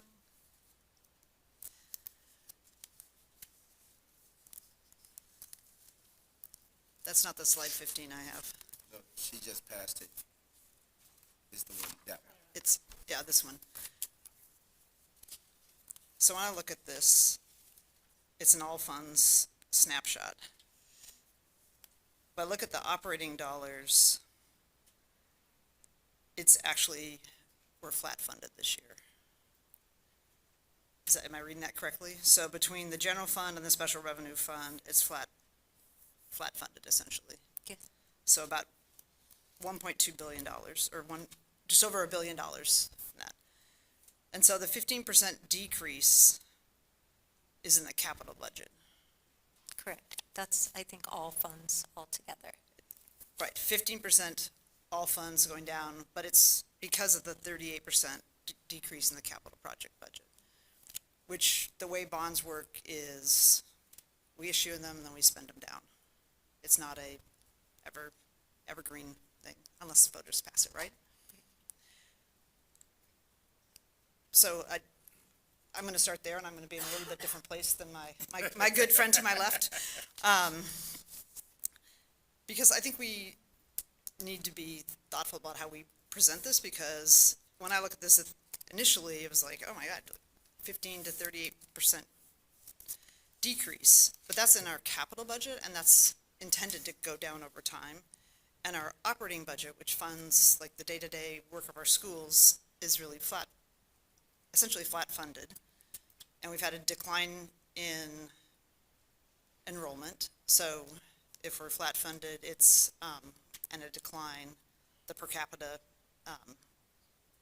is not, it's on a per capita, maybe not going down? Yes, if you're talking per student, correct. The revenue side of the equation is actually going to be more per student based on the governor's recommended budget. Okay. But we're not facing a 15% cut in our operating side? No. Okay.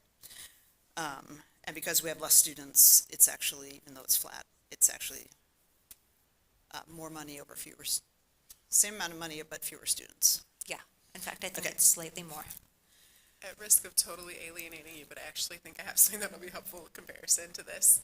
I was just looking up like the state budget increase for the governor's current service level budget. It's a 13% increase because of the cost of PERS, salaries, and cost of doing business. So a flat budget would be like a cuts budget, But right? I'm Yeah, just- wanted to make sure you know that comparison. Oh, I totally have. But I also want to be, I think this slide might lead people to a different conclusion because it's all put together versus our operating, generally what everybody's focusing on is our operating budget, and we expect to spend down our capital budget. So this is my 12th year budget with PPS, and we do need better funding from the state. I've been a longtime advocate, back when you and I had toddlers. But this will be one of those years in which we have probably more resources than we've ever had on a per capita basis in the last 20, 25 years.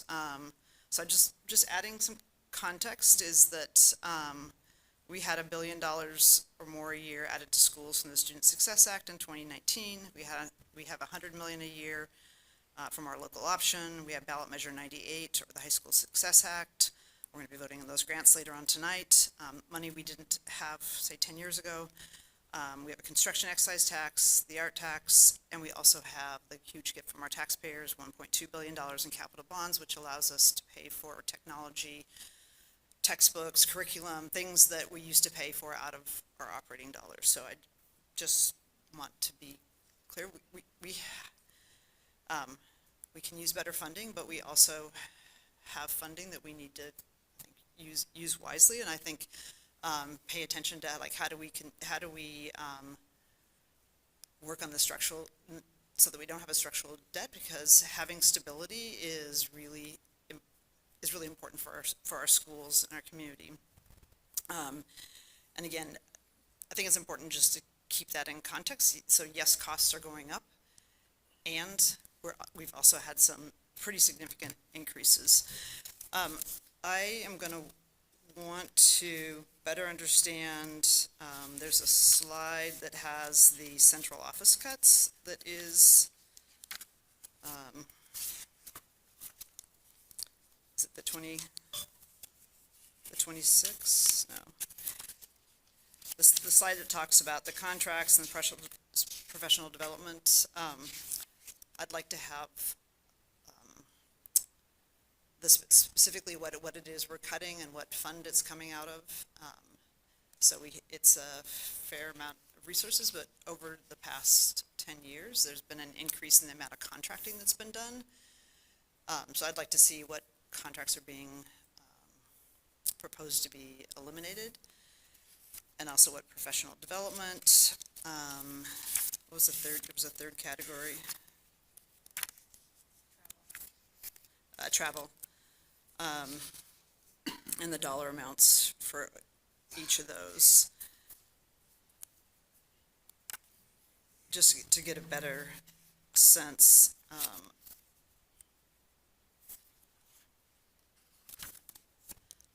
perhaps also just a one-page chart, or to show us on what page in the budget book the specific reductions of each of the categories of staff. So I looked at Dr. Adams' heat map and counted 156 teachers that are proposed to be cut from the schools. But it would be good to see comparatively by numbers what we're doing in the other categories.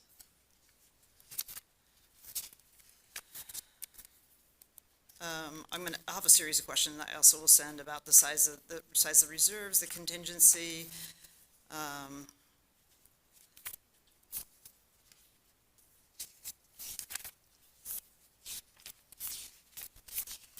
and then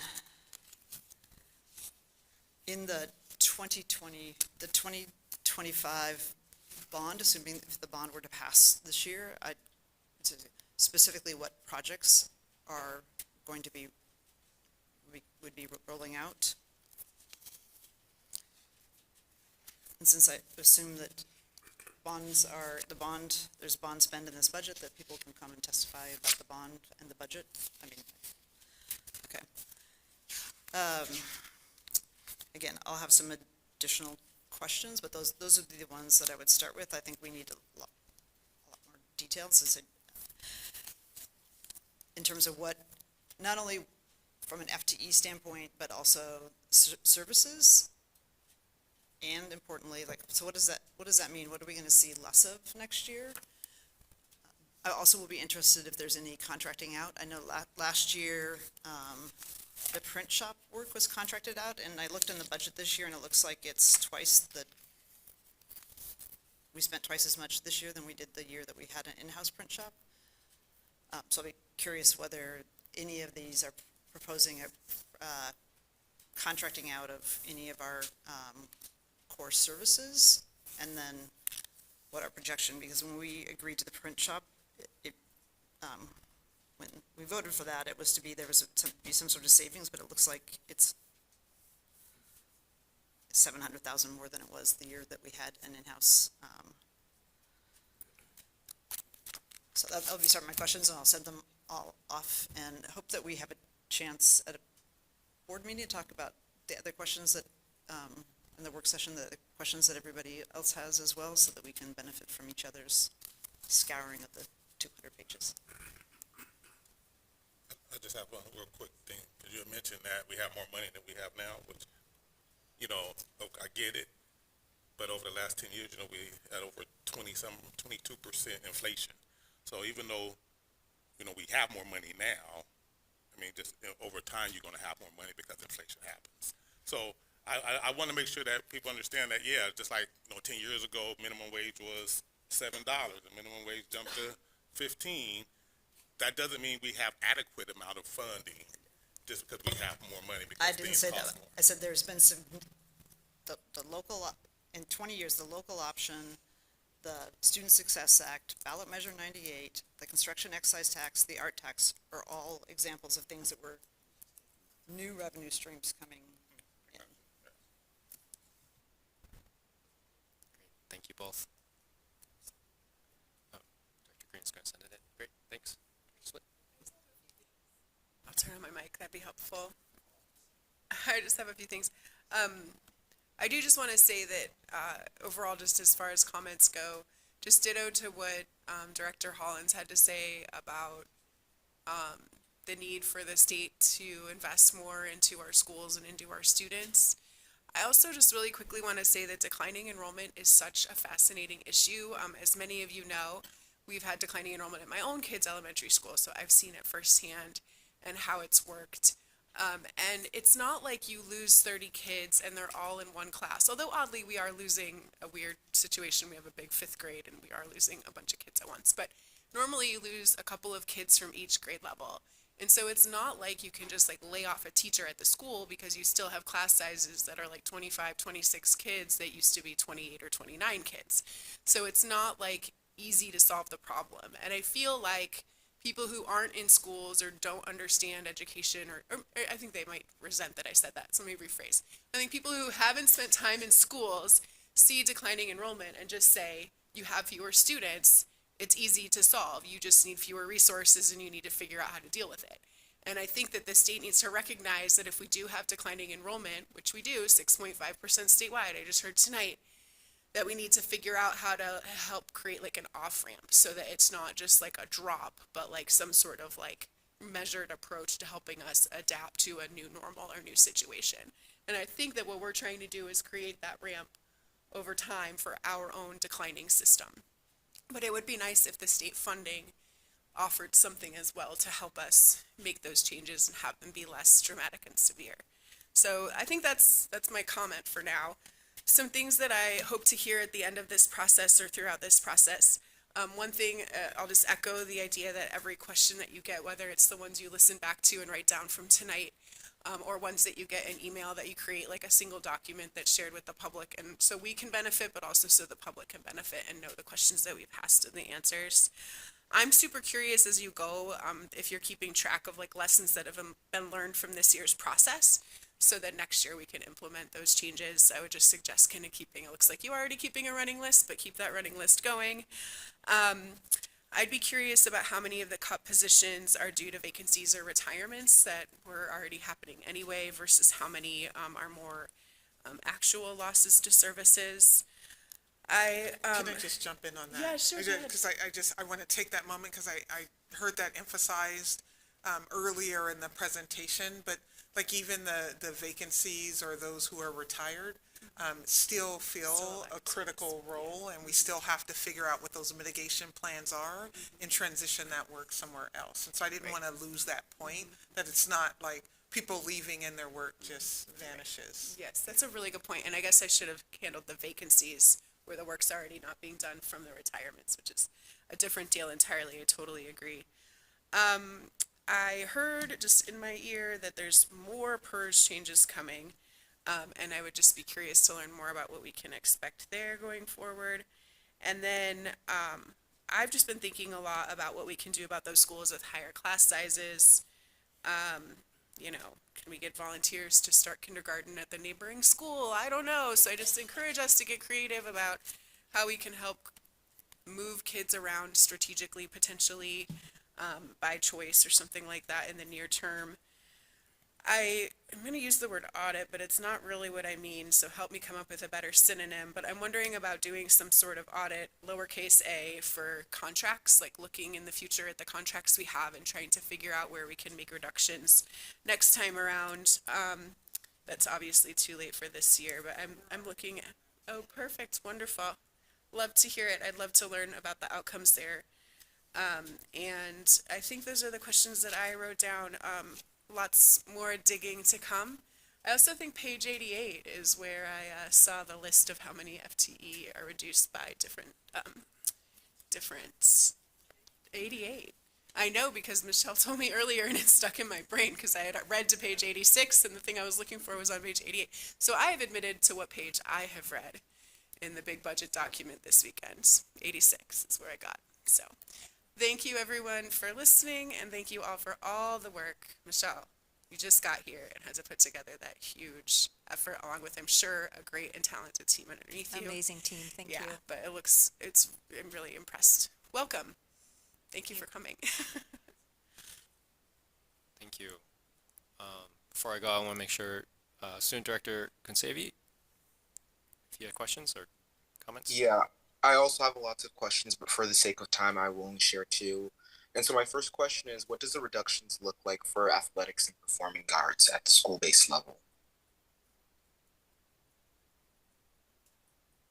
Student Director Consavi, we will add that to the list and get back to you with those, and to everyone with those, with that answer, because we don't have it right in front of us. Great.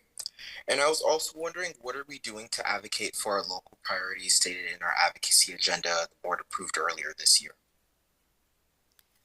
Well, we had an amazing student day in Salem, which was very impressive. Thank you for your work and for your fellow students. And we have a government relations director, Lisa Merrick, who spends a lot of time in Salem. We also have a contract lobbyist that we hired this session to assist due to the large workload with federal, state, and local. We didn't talk about local cuts from our city and our county, but those are also potentially in the works.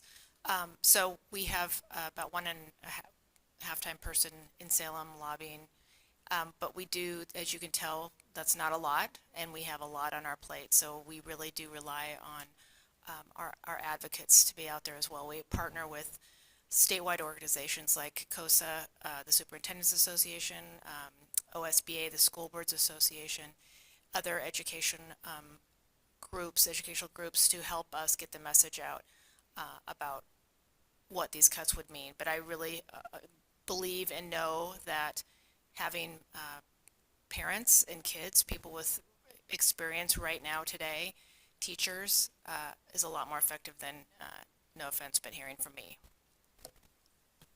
Yeah, and I think my last question was more geared to our advocacy around like our local priorities we have stated, because I know we have lots of engagement opportunities at the state level, but there's not a lot of engagement opportunities at the local level. You mean for this board, for people to advocate to this board about the budget process? Yeah, no, what I'm like meaning, because I know like in the advocacy agenda we have like a state priorities and like a local priority section. I just haven't really seen that much advocacy, at least for the community, or sharing opportunities for like our local priorities. That's a great suggestion. Thank you. I know we have had many alerts. We've had lots of people, both from the central office and families who have expressed their concerns to the Multnomah County Commission about potential cuts to school-based mental health professionals. We've done a lot of lobbying with our city council members about potential cuts to Sun schools, the same at the county. The mayor is going to be doing his State of the City next week on Friday,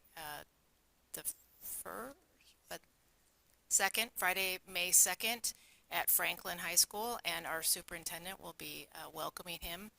I know that the County Commission Chair Jessica Vega Peterson will be releasing her budget, the county budget, this Thursday, so there'll be more opportunities.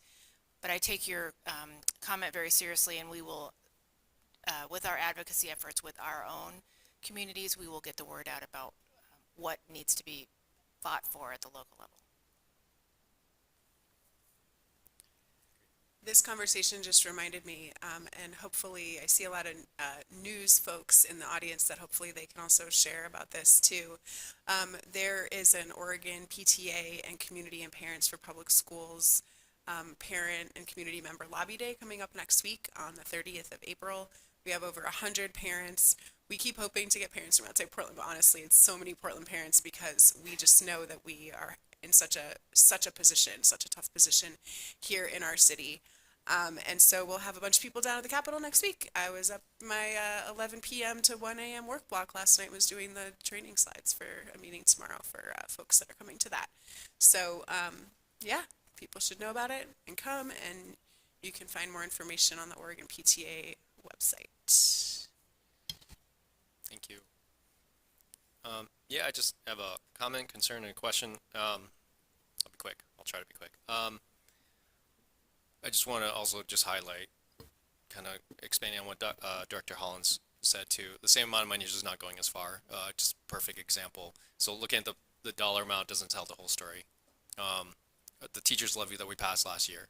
Thank you to all the voters who voted for it, and your support. You used to pay for like 800 teachers, and I think now this last levy only paid for about 650.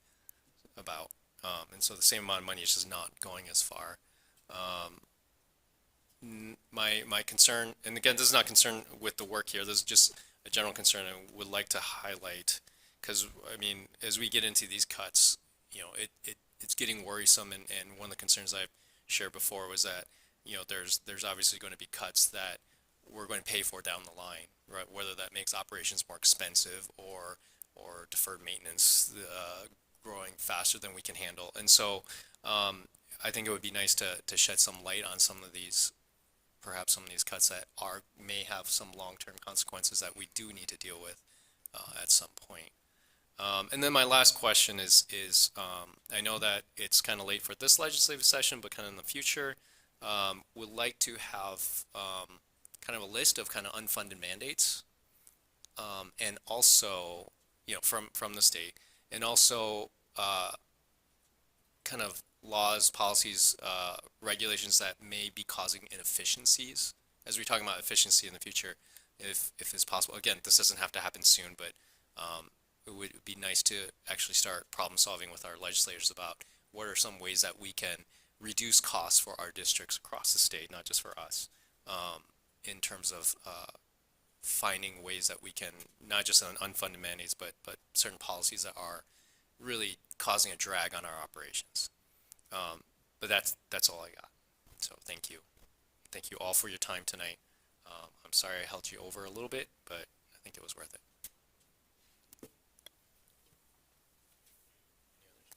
We're all good? All right. On that sad note, let's move on to something happier.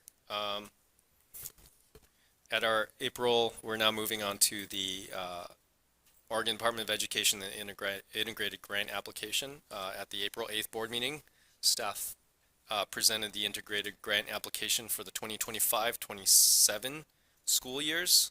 At that meeting, we had an opportunity to ask staff questions, and there was opportunity for public comment. Tonight, we are going to vote on the integrated grant application, which will be submitted to ODE by the end of the month.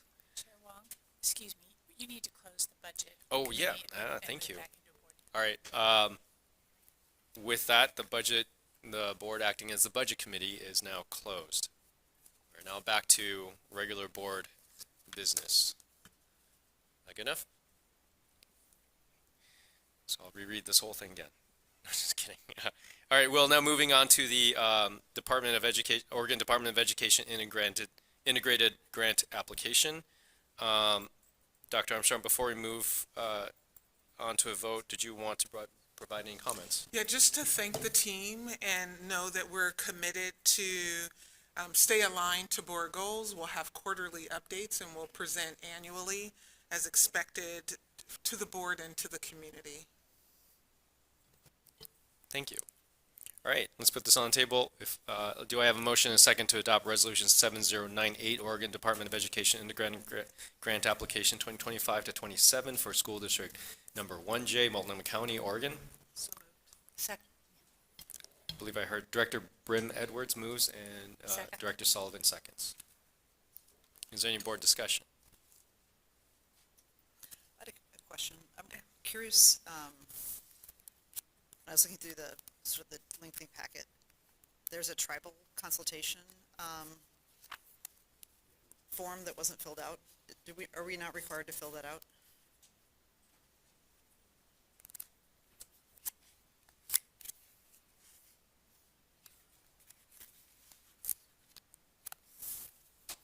Sorry. Yes, good evening. We are actually required to fill it out, and it was completed this last week, and it is now uploaded into the documents. Okay, so when it was originally uploaded, and then when we had the previous presentation on it, it hadn't been done yet? Correct. Okay, and which tribe did we have the consultation with? The Confederate Tribes of Siletz Indians. The Confederate The Siletz? Thank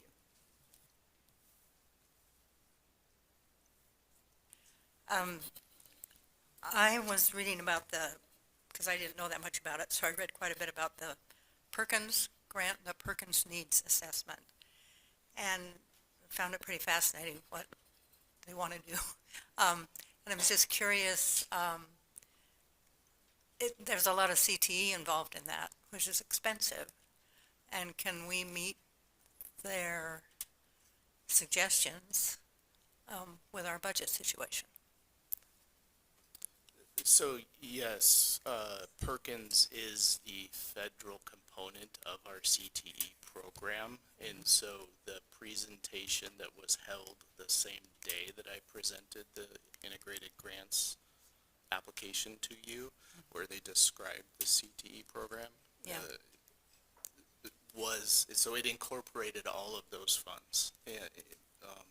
So both our Measure 98 funds, college and career readiness funds, and our Perkins funds, So we as can, part of the whole program. so it will make us able to do what, It what they adds- suggest. It adds, so we meet the requirements of the Perkins program, or Mm-hmm. the Perkins requirements. In addition to that, those funds add to our overall CTE program. Okay, great.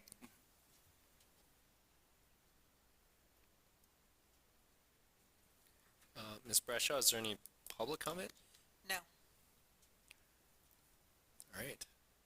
Well, with that, if we're ready, the board will now vote on resolution 7098, Oregon Department of Education Integrated Grant Application 2025 to 27 for School District Number 1J, Multnomah County, Oregon. All in favor, please indicate by saying yes. Yes. All opposed? Abstentions? Student Representative Consavi? Yes. All right, with that, the resolution 7098 is approved by a vote of 6-0, with Student Representative Consavia unofficially voting yes. All right, thank you for your time and answering the questions. All right, our next item is a resolution to add a pay grade to the senior leadership salary schedule. Superintendent Armstrong, could you introduce us? Yeah, absolutely. I have slides being pulled up. I will wait for that. This is an item that I originally brought a month or so ago, and there were questions from the board. And so I wanted to, that's the last slide. I wanted to go over some of those questions that were presented to address some of the items. So, next slide. So just some background information. You've seen some of these slides. I just want to call out a couple of things. I think in January, when we announced our $40 million deficit in our engagement process, I guess we didn't announce it. It had been known that there would be a $40 million reduction for the 25-26 school year. And so we initially set out with a preliminary list of reductions, and out of that 40 million, about 70% of those funds were from schools and specialized programs, and the other 30% was from central office. After our robust engagement process, we were able to shift the way that $40 million were reduced, and so 14% increase in central office reductions, which of course resulted in a 14% decrease in schools and specialized programs. And so that was March.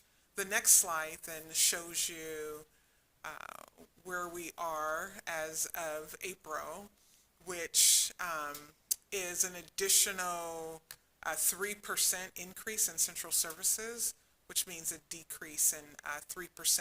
And this is not necessarily to the reductions by site, again, looking at that $40 million.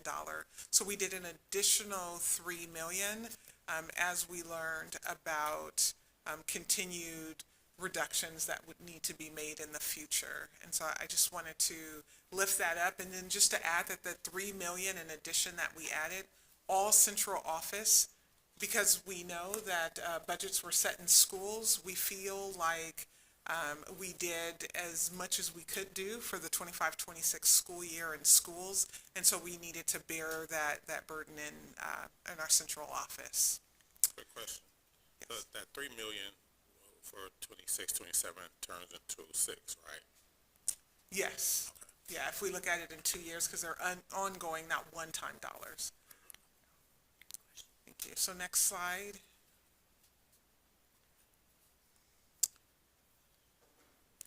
So again, I shared these numbers, but I just wanted to break that out further. I talked about a reduction of 85.5 FTE, which is one of the largest reductions to central office known to date.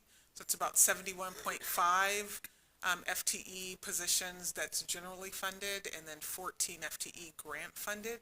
The reason why I'm talking in FTE and not of people, because we know that we had some vacancies, we have attrition, retirement and whatnot, and then reductions to staff that were notified last week.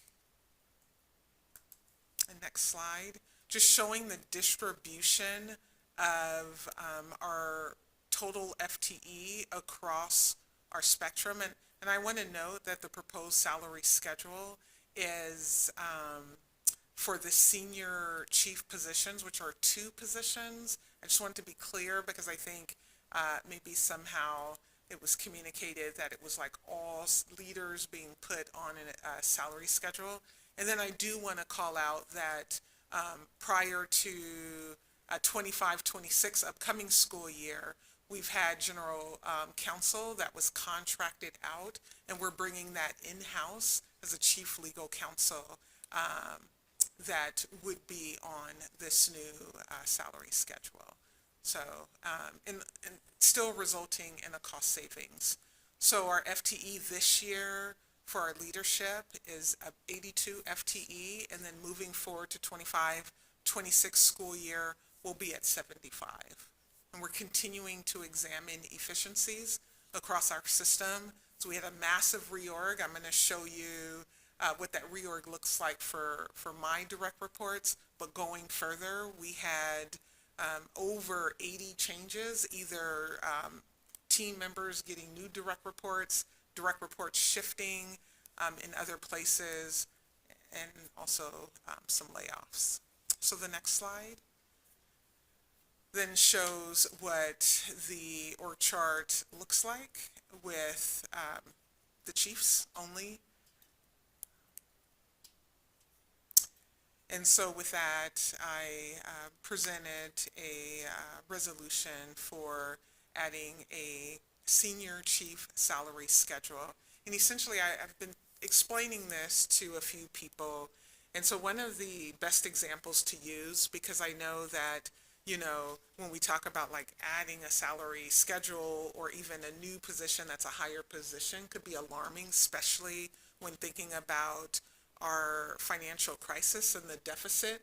And so the way that I explain it is, it's like taking 5 managers and saying that I'm going to make, out of these 5 managers, I'm going to make 1 manager a senior manager and reduce 2 positions. That will leave a team of 3 instead of 5.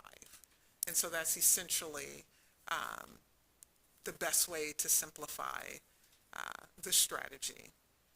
More people carrying loads of work for personnel that no longer exist. So with that, I'll turn it back over to you, Board Chair. All right, let's get this on the table. Do I have a motion and a second to adopt Resolution 7099? Motion. Second. Director Green motions, Director Holland seconds. All right, any board discussion or questions? So I have a question. So originally it was 2 positions, but you said there's going to be a 3rd position in that. I mean, in theory, there could be, other people could move into it because we're not approving positions moving into it. The board would be approving the salaries schedule. Correct, approving the salary schedule. The 3rd position is, like I said, moving from a contracted general legal counsel to a chief legal officer that's in-house in our system, that's designed to save us more money over time. And then my other question is, I'm looking at the slide 6, which is the sort of most senior leaders, and I'm not seeing any reductions in positions among the most senior leaders. No, there are no positions amongst the chiefs at this time. I mean, we did, one thing to call out is our chief academic officer, Christina Howard, moving to a senior chief of academics role. We're not backfilling the chief academic officer, so essentially she's taking on a role with 2 or 3 more direct reports, and so that is what would result in that increase of pay. But essentially, they're, the chiefs on this that So are. the reductions are in FTE or below the most senior level. Yes, primarily at the senior director level, which is reporting, those report to the chiefs. And I assume part of the reason to, or most of the reason to do this is it's going to be, your feeling it's a better way of reporting up, right? Of sharing. Yeah, well, there's two things that we hear from our folks in schools, right? The first one is the feeling of work being siloed and all these entities of these systems that are not necessarily working in concert with one another. And so with the move of doing a senior chief of academics, it brings in chief of schools and chief of student support services all under the academic umbrella. And so that's one key part. The other part of it is Dr. Franco, chief of operations, would be responsible for supporting not only the chief technology officer, the chief operating officer, but also enrollment and transfer services as we look to continue that work. We have some significant work in that area, as well as athletics and safety and security. Before, we had our chief operating officer, Dan, with safety and security, with maintenance, with transportation, with school modernization, with real estate and construction. And we have determined the weight of that in needing to make sure that we're aligning for efficiencies and greater accountability and support to systems so that our response and customer service can be improved.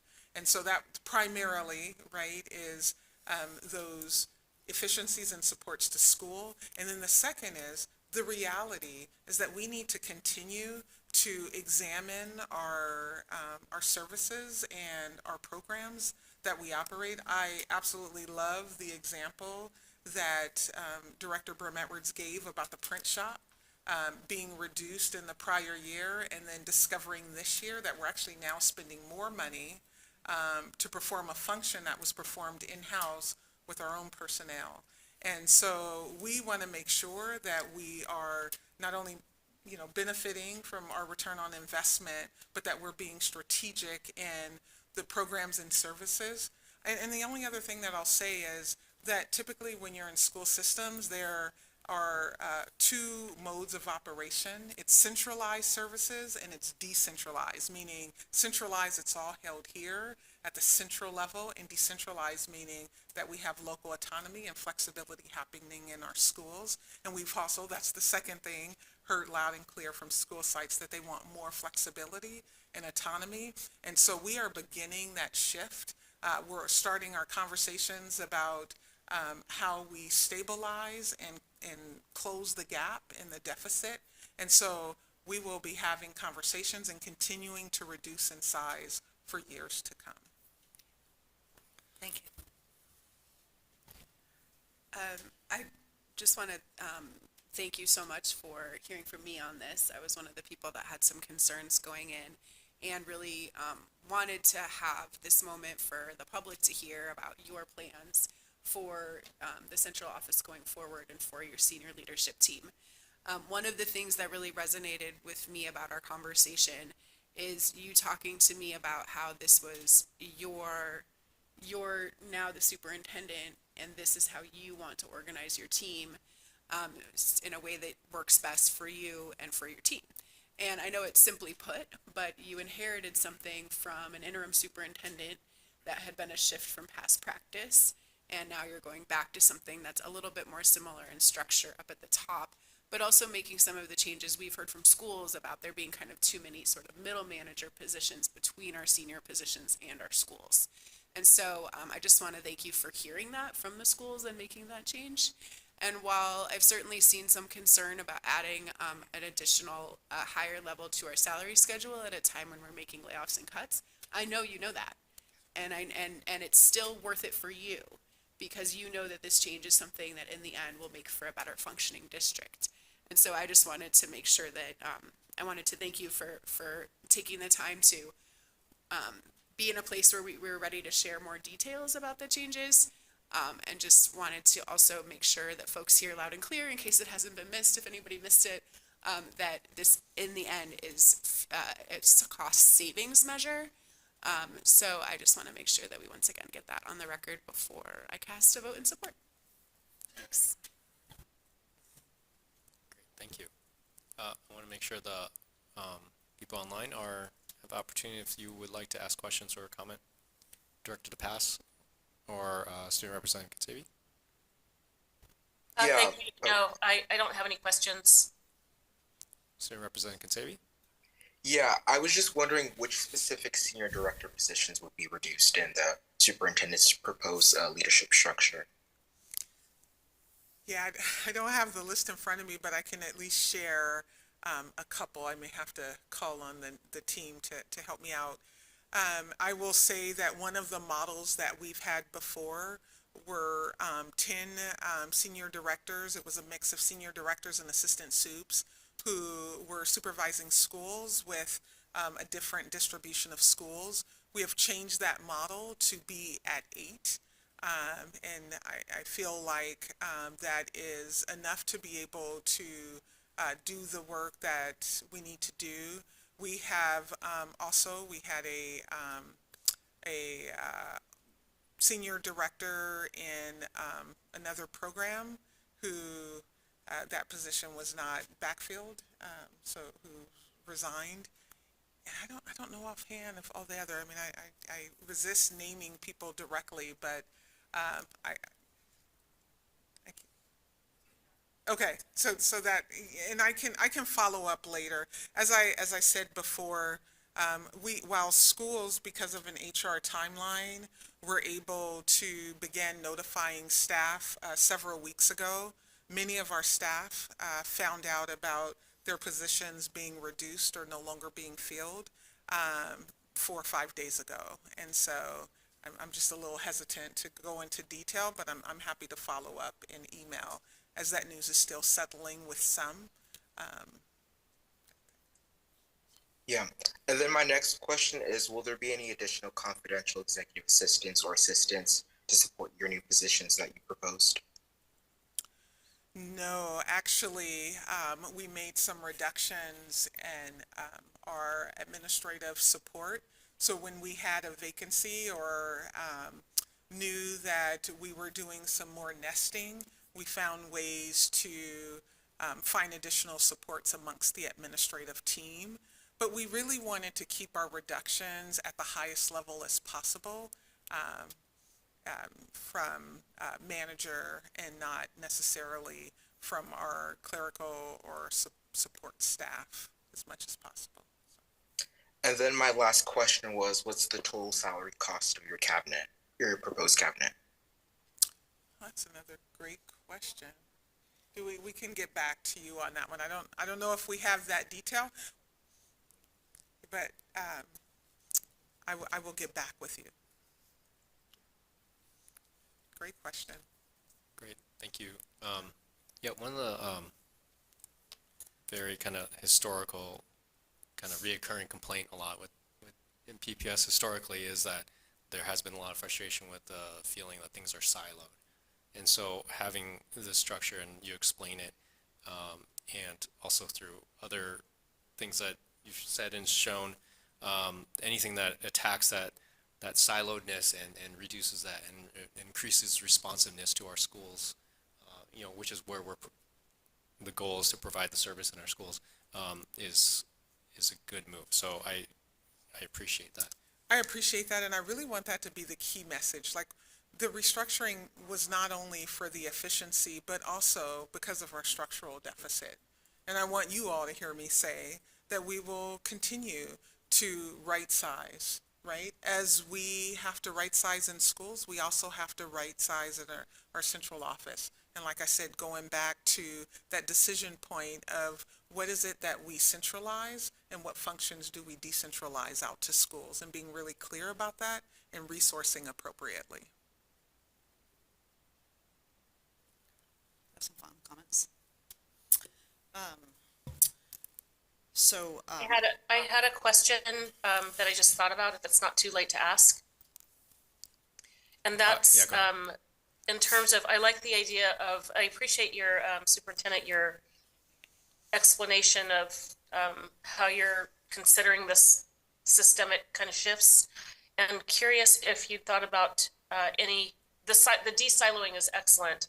I'm curious how that looks then for someone, say, as a principal in a school. And my second question would be about the, any unintended consequences that you've identified as a result of this reorganization. Yeah, well, my hope, my plan, the goal is for our folks who are served out in our community, our buildings, our students and families and staff feel a greater sense of service and responsiveness, and they feel and know and have evidence that we are all on the same page in support of the work that's happening in buildings, right? Everything that we do in this building is dedicated to improving student achievement and improving the overall student experience. And we want our families, our students, and our staff to feel that out in buildings, and here as well. So that, I would say, first. And then the second, unintended consequences. I mean, it's always scary and risky to reduce the amount of personnel that we've reduced at the central office level, and even in buildings, right? It's scary, it's risky, and it's the work that we have to do because of the time that we're in. Excellent. I want to just give a brief shout out to, I posed a question to some facility staff about a park that's being used as a dog park and the waste that's left there. And I just want to let you know, and anybody else that's watching, that our facilities people responded very quickly. I was impressed. I believe within 1 day to a neighbor's concern. I appreciate So that. something's going well. We're working on it every day. We're not waiting until 25, 26. Thank you. Thank you. Director Bridman Edwards. Thank you. I had some questions last time as I felt it was incomplete of what was presented. And I'm not going to support this.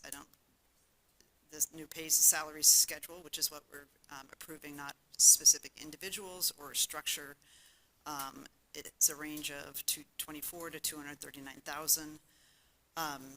And I'm not going to support it because it's on an evening in which a budget is being proposed that cuts hundreds of teachers and school staff from our schools.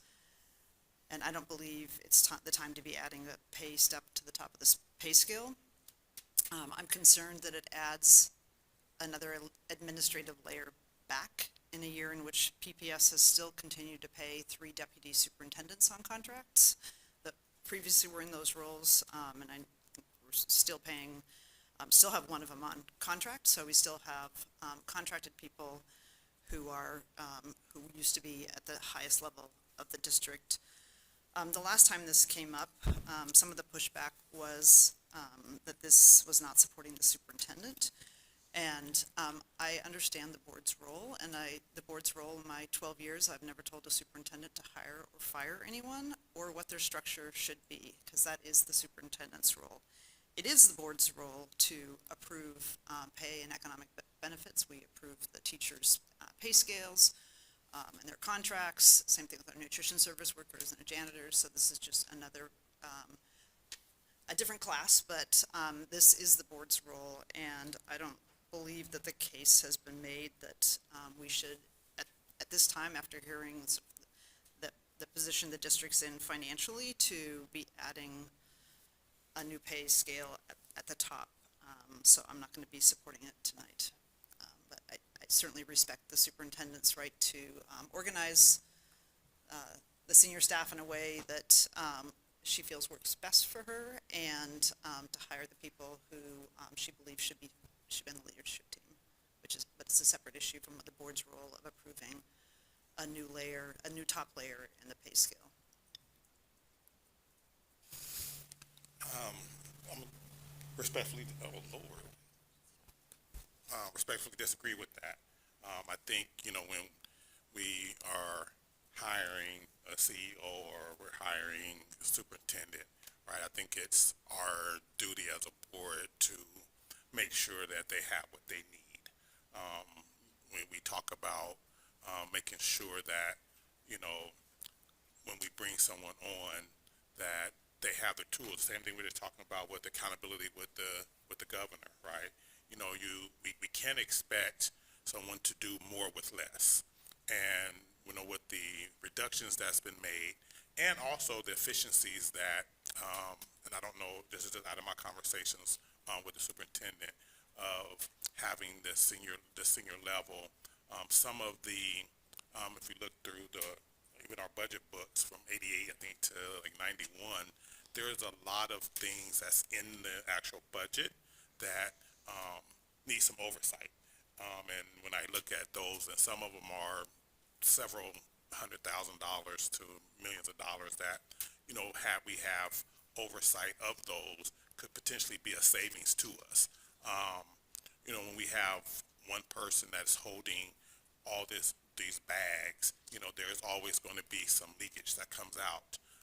And so I think by streamlining and having some efficiencies with even adding another layer, I believe the savings that we're going to get from that will far exceed the salary of what she's asking for. And so from that standpoint, and I've said this before, I think our senior leaders make a lot. And I've said this before, I think they make too much. My wife got on me about that when she was here.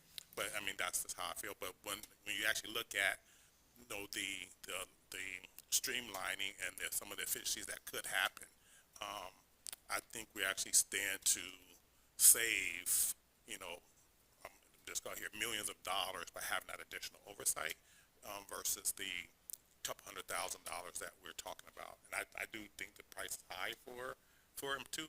But when I look at the potential savings, I think it's well worth it. So I'll be supporting it tonight. I just wanted to just clarify, the deputy superintendent positions, aren't in this calendar year, 2025. I know the previous interim superintendent made the decision to carry one deputy, position into the 25-26, academic year, and that position, ended in December.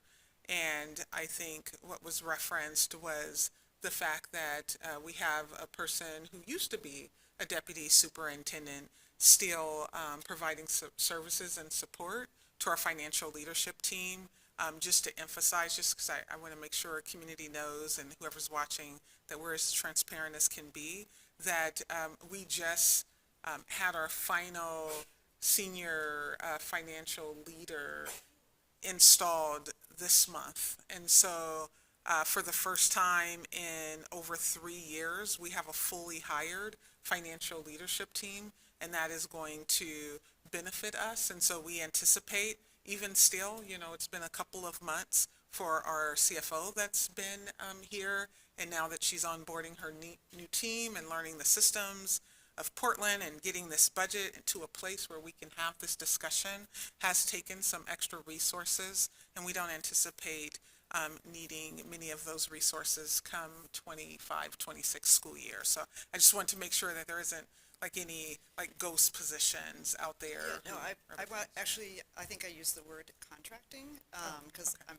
very clear that former Deputy Superintendent Claire Hertz is not a deputy superintendent, as referencing her previous position, but she is contracted, and she actually is filling a role on the Health and Welfare Trust. And when her contract has come up, I've repeatedly raised the fact that we are continue to carry that, and I believe our staff, they should have their own wings, but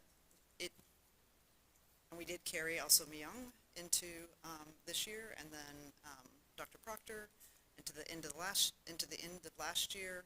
So I just want to be No, I appreciate that. I do, and we appreciate the support that Claire has provided to the financial leadership team that are all brand new to Portland. Thank you. Ms. Brashaw, do we have any public comment? No. All right. We'll now be voting on Resolution 7099. the resolution to add a pay grade to a senior leadership salary schedule. All in favor, please indicate by saying yes.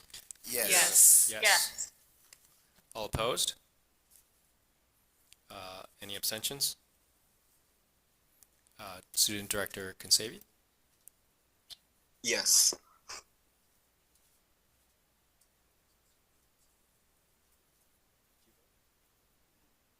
Yes. Okay.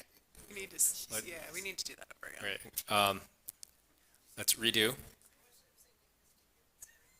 Yeah, I heard you say yes. We had a misvote. We're going to redo this. We need to do it over.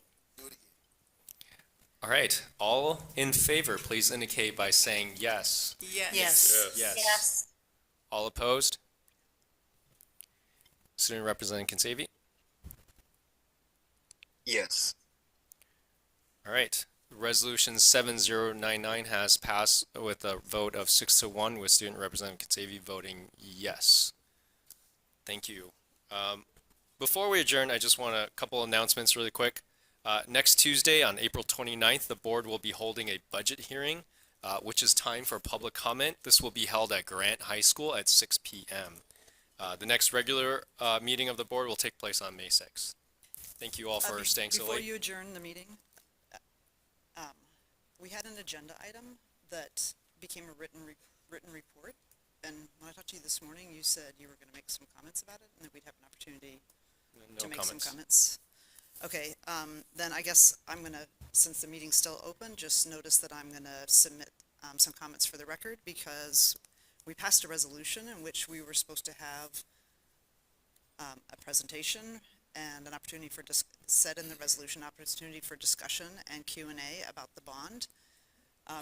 Over the weekend, it got eliminated from the board, from the agenda, and it became a written report and no discussion, even though we passed a resolution that said on this April 22nd meeting, we'd have that.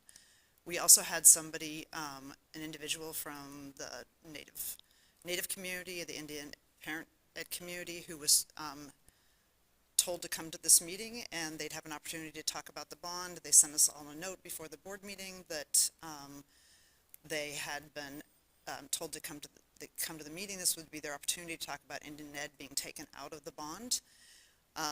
And it was a surprise to them that then there was the agenda item had gotten taken off. So I think it's disappointing that it's unilaterally got taken off, something that the board passed as part of a resolution. So I'm going to just submit some comments for the record. Thank you. I think there's some disagreement on the interpretation of the words, but yeah. And All right. You can read with the that- resolution. It says that Thank you. This meeting is adjourned.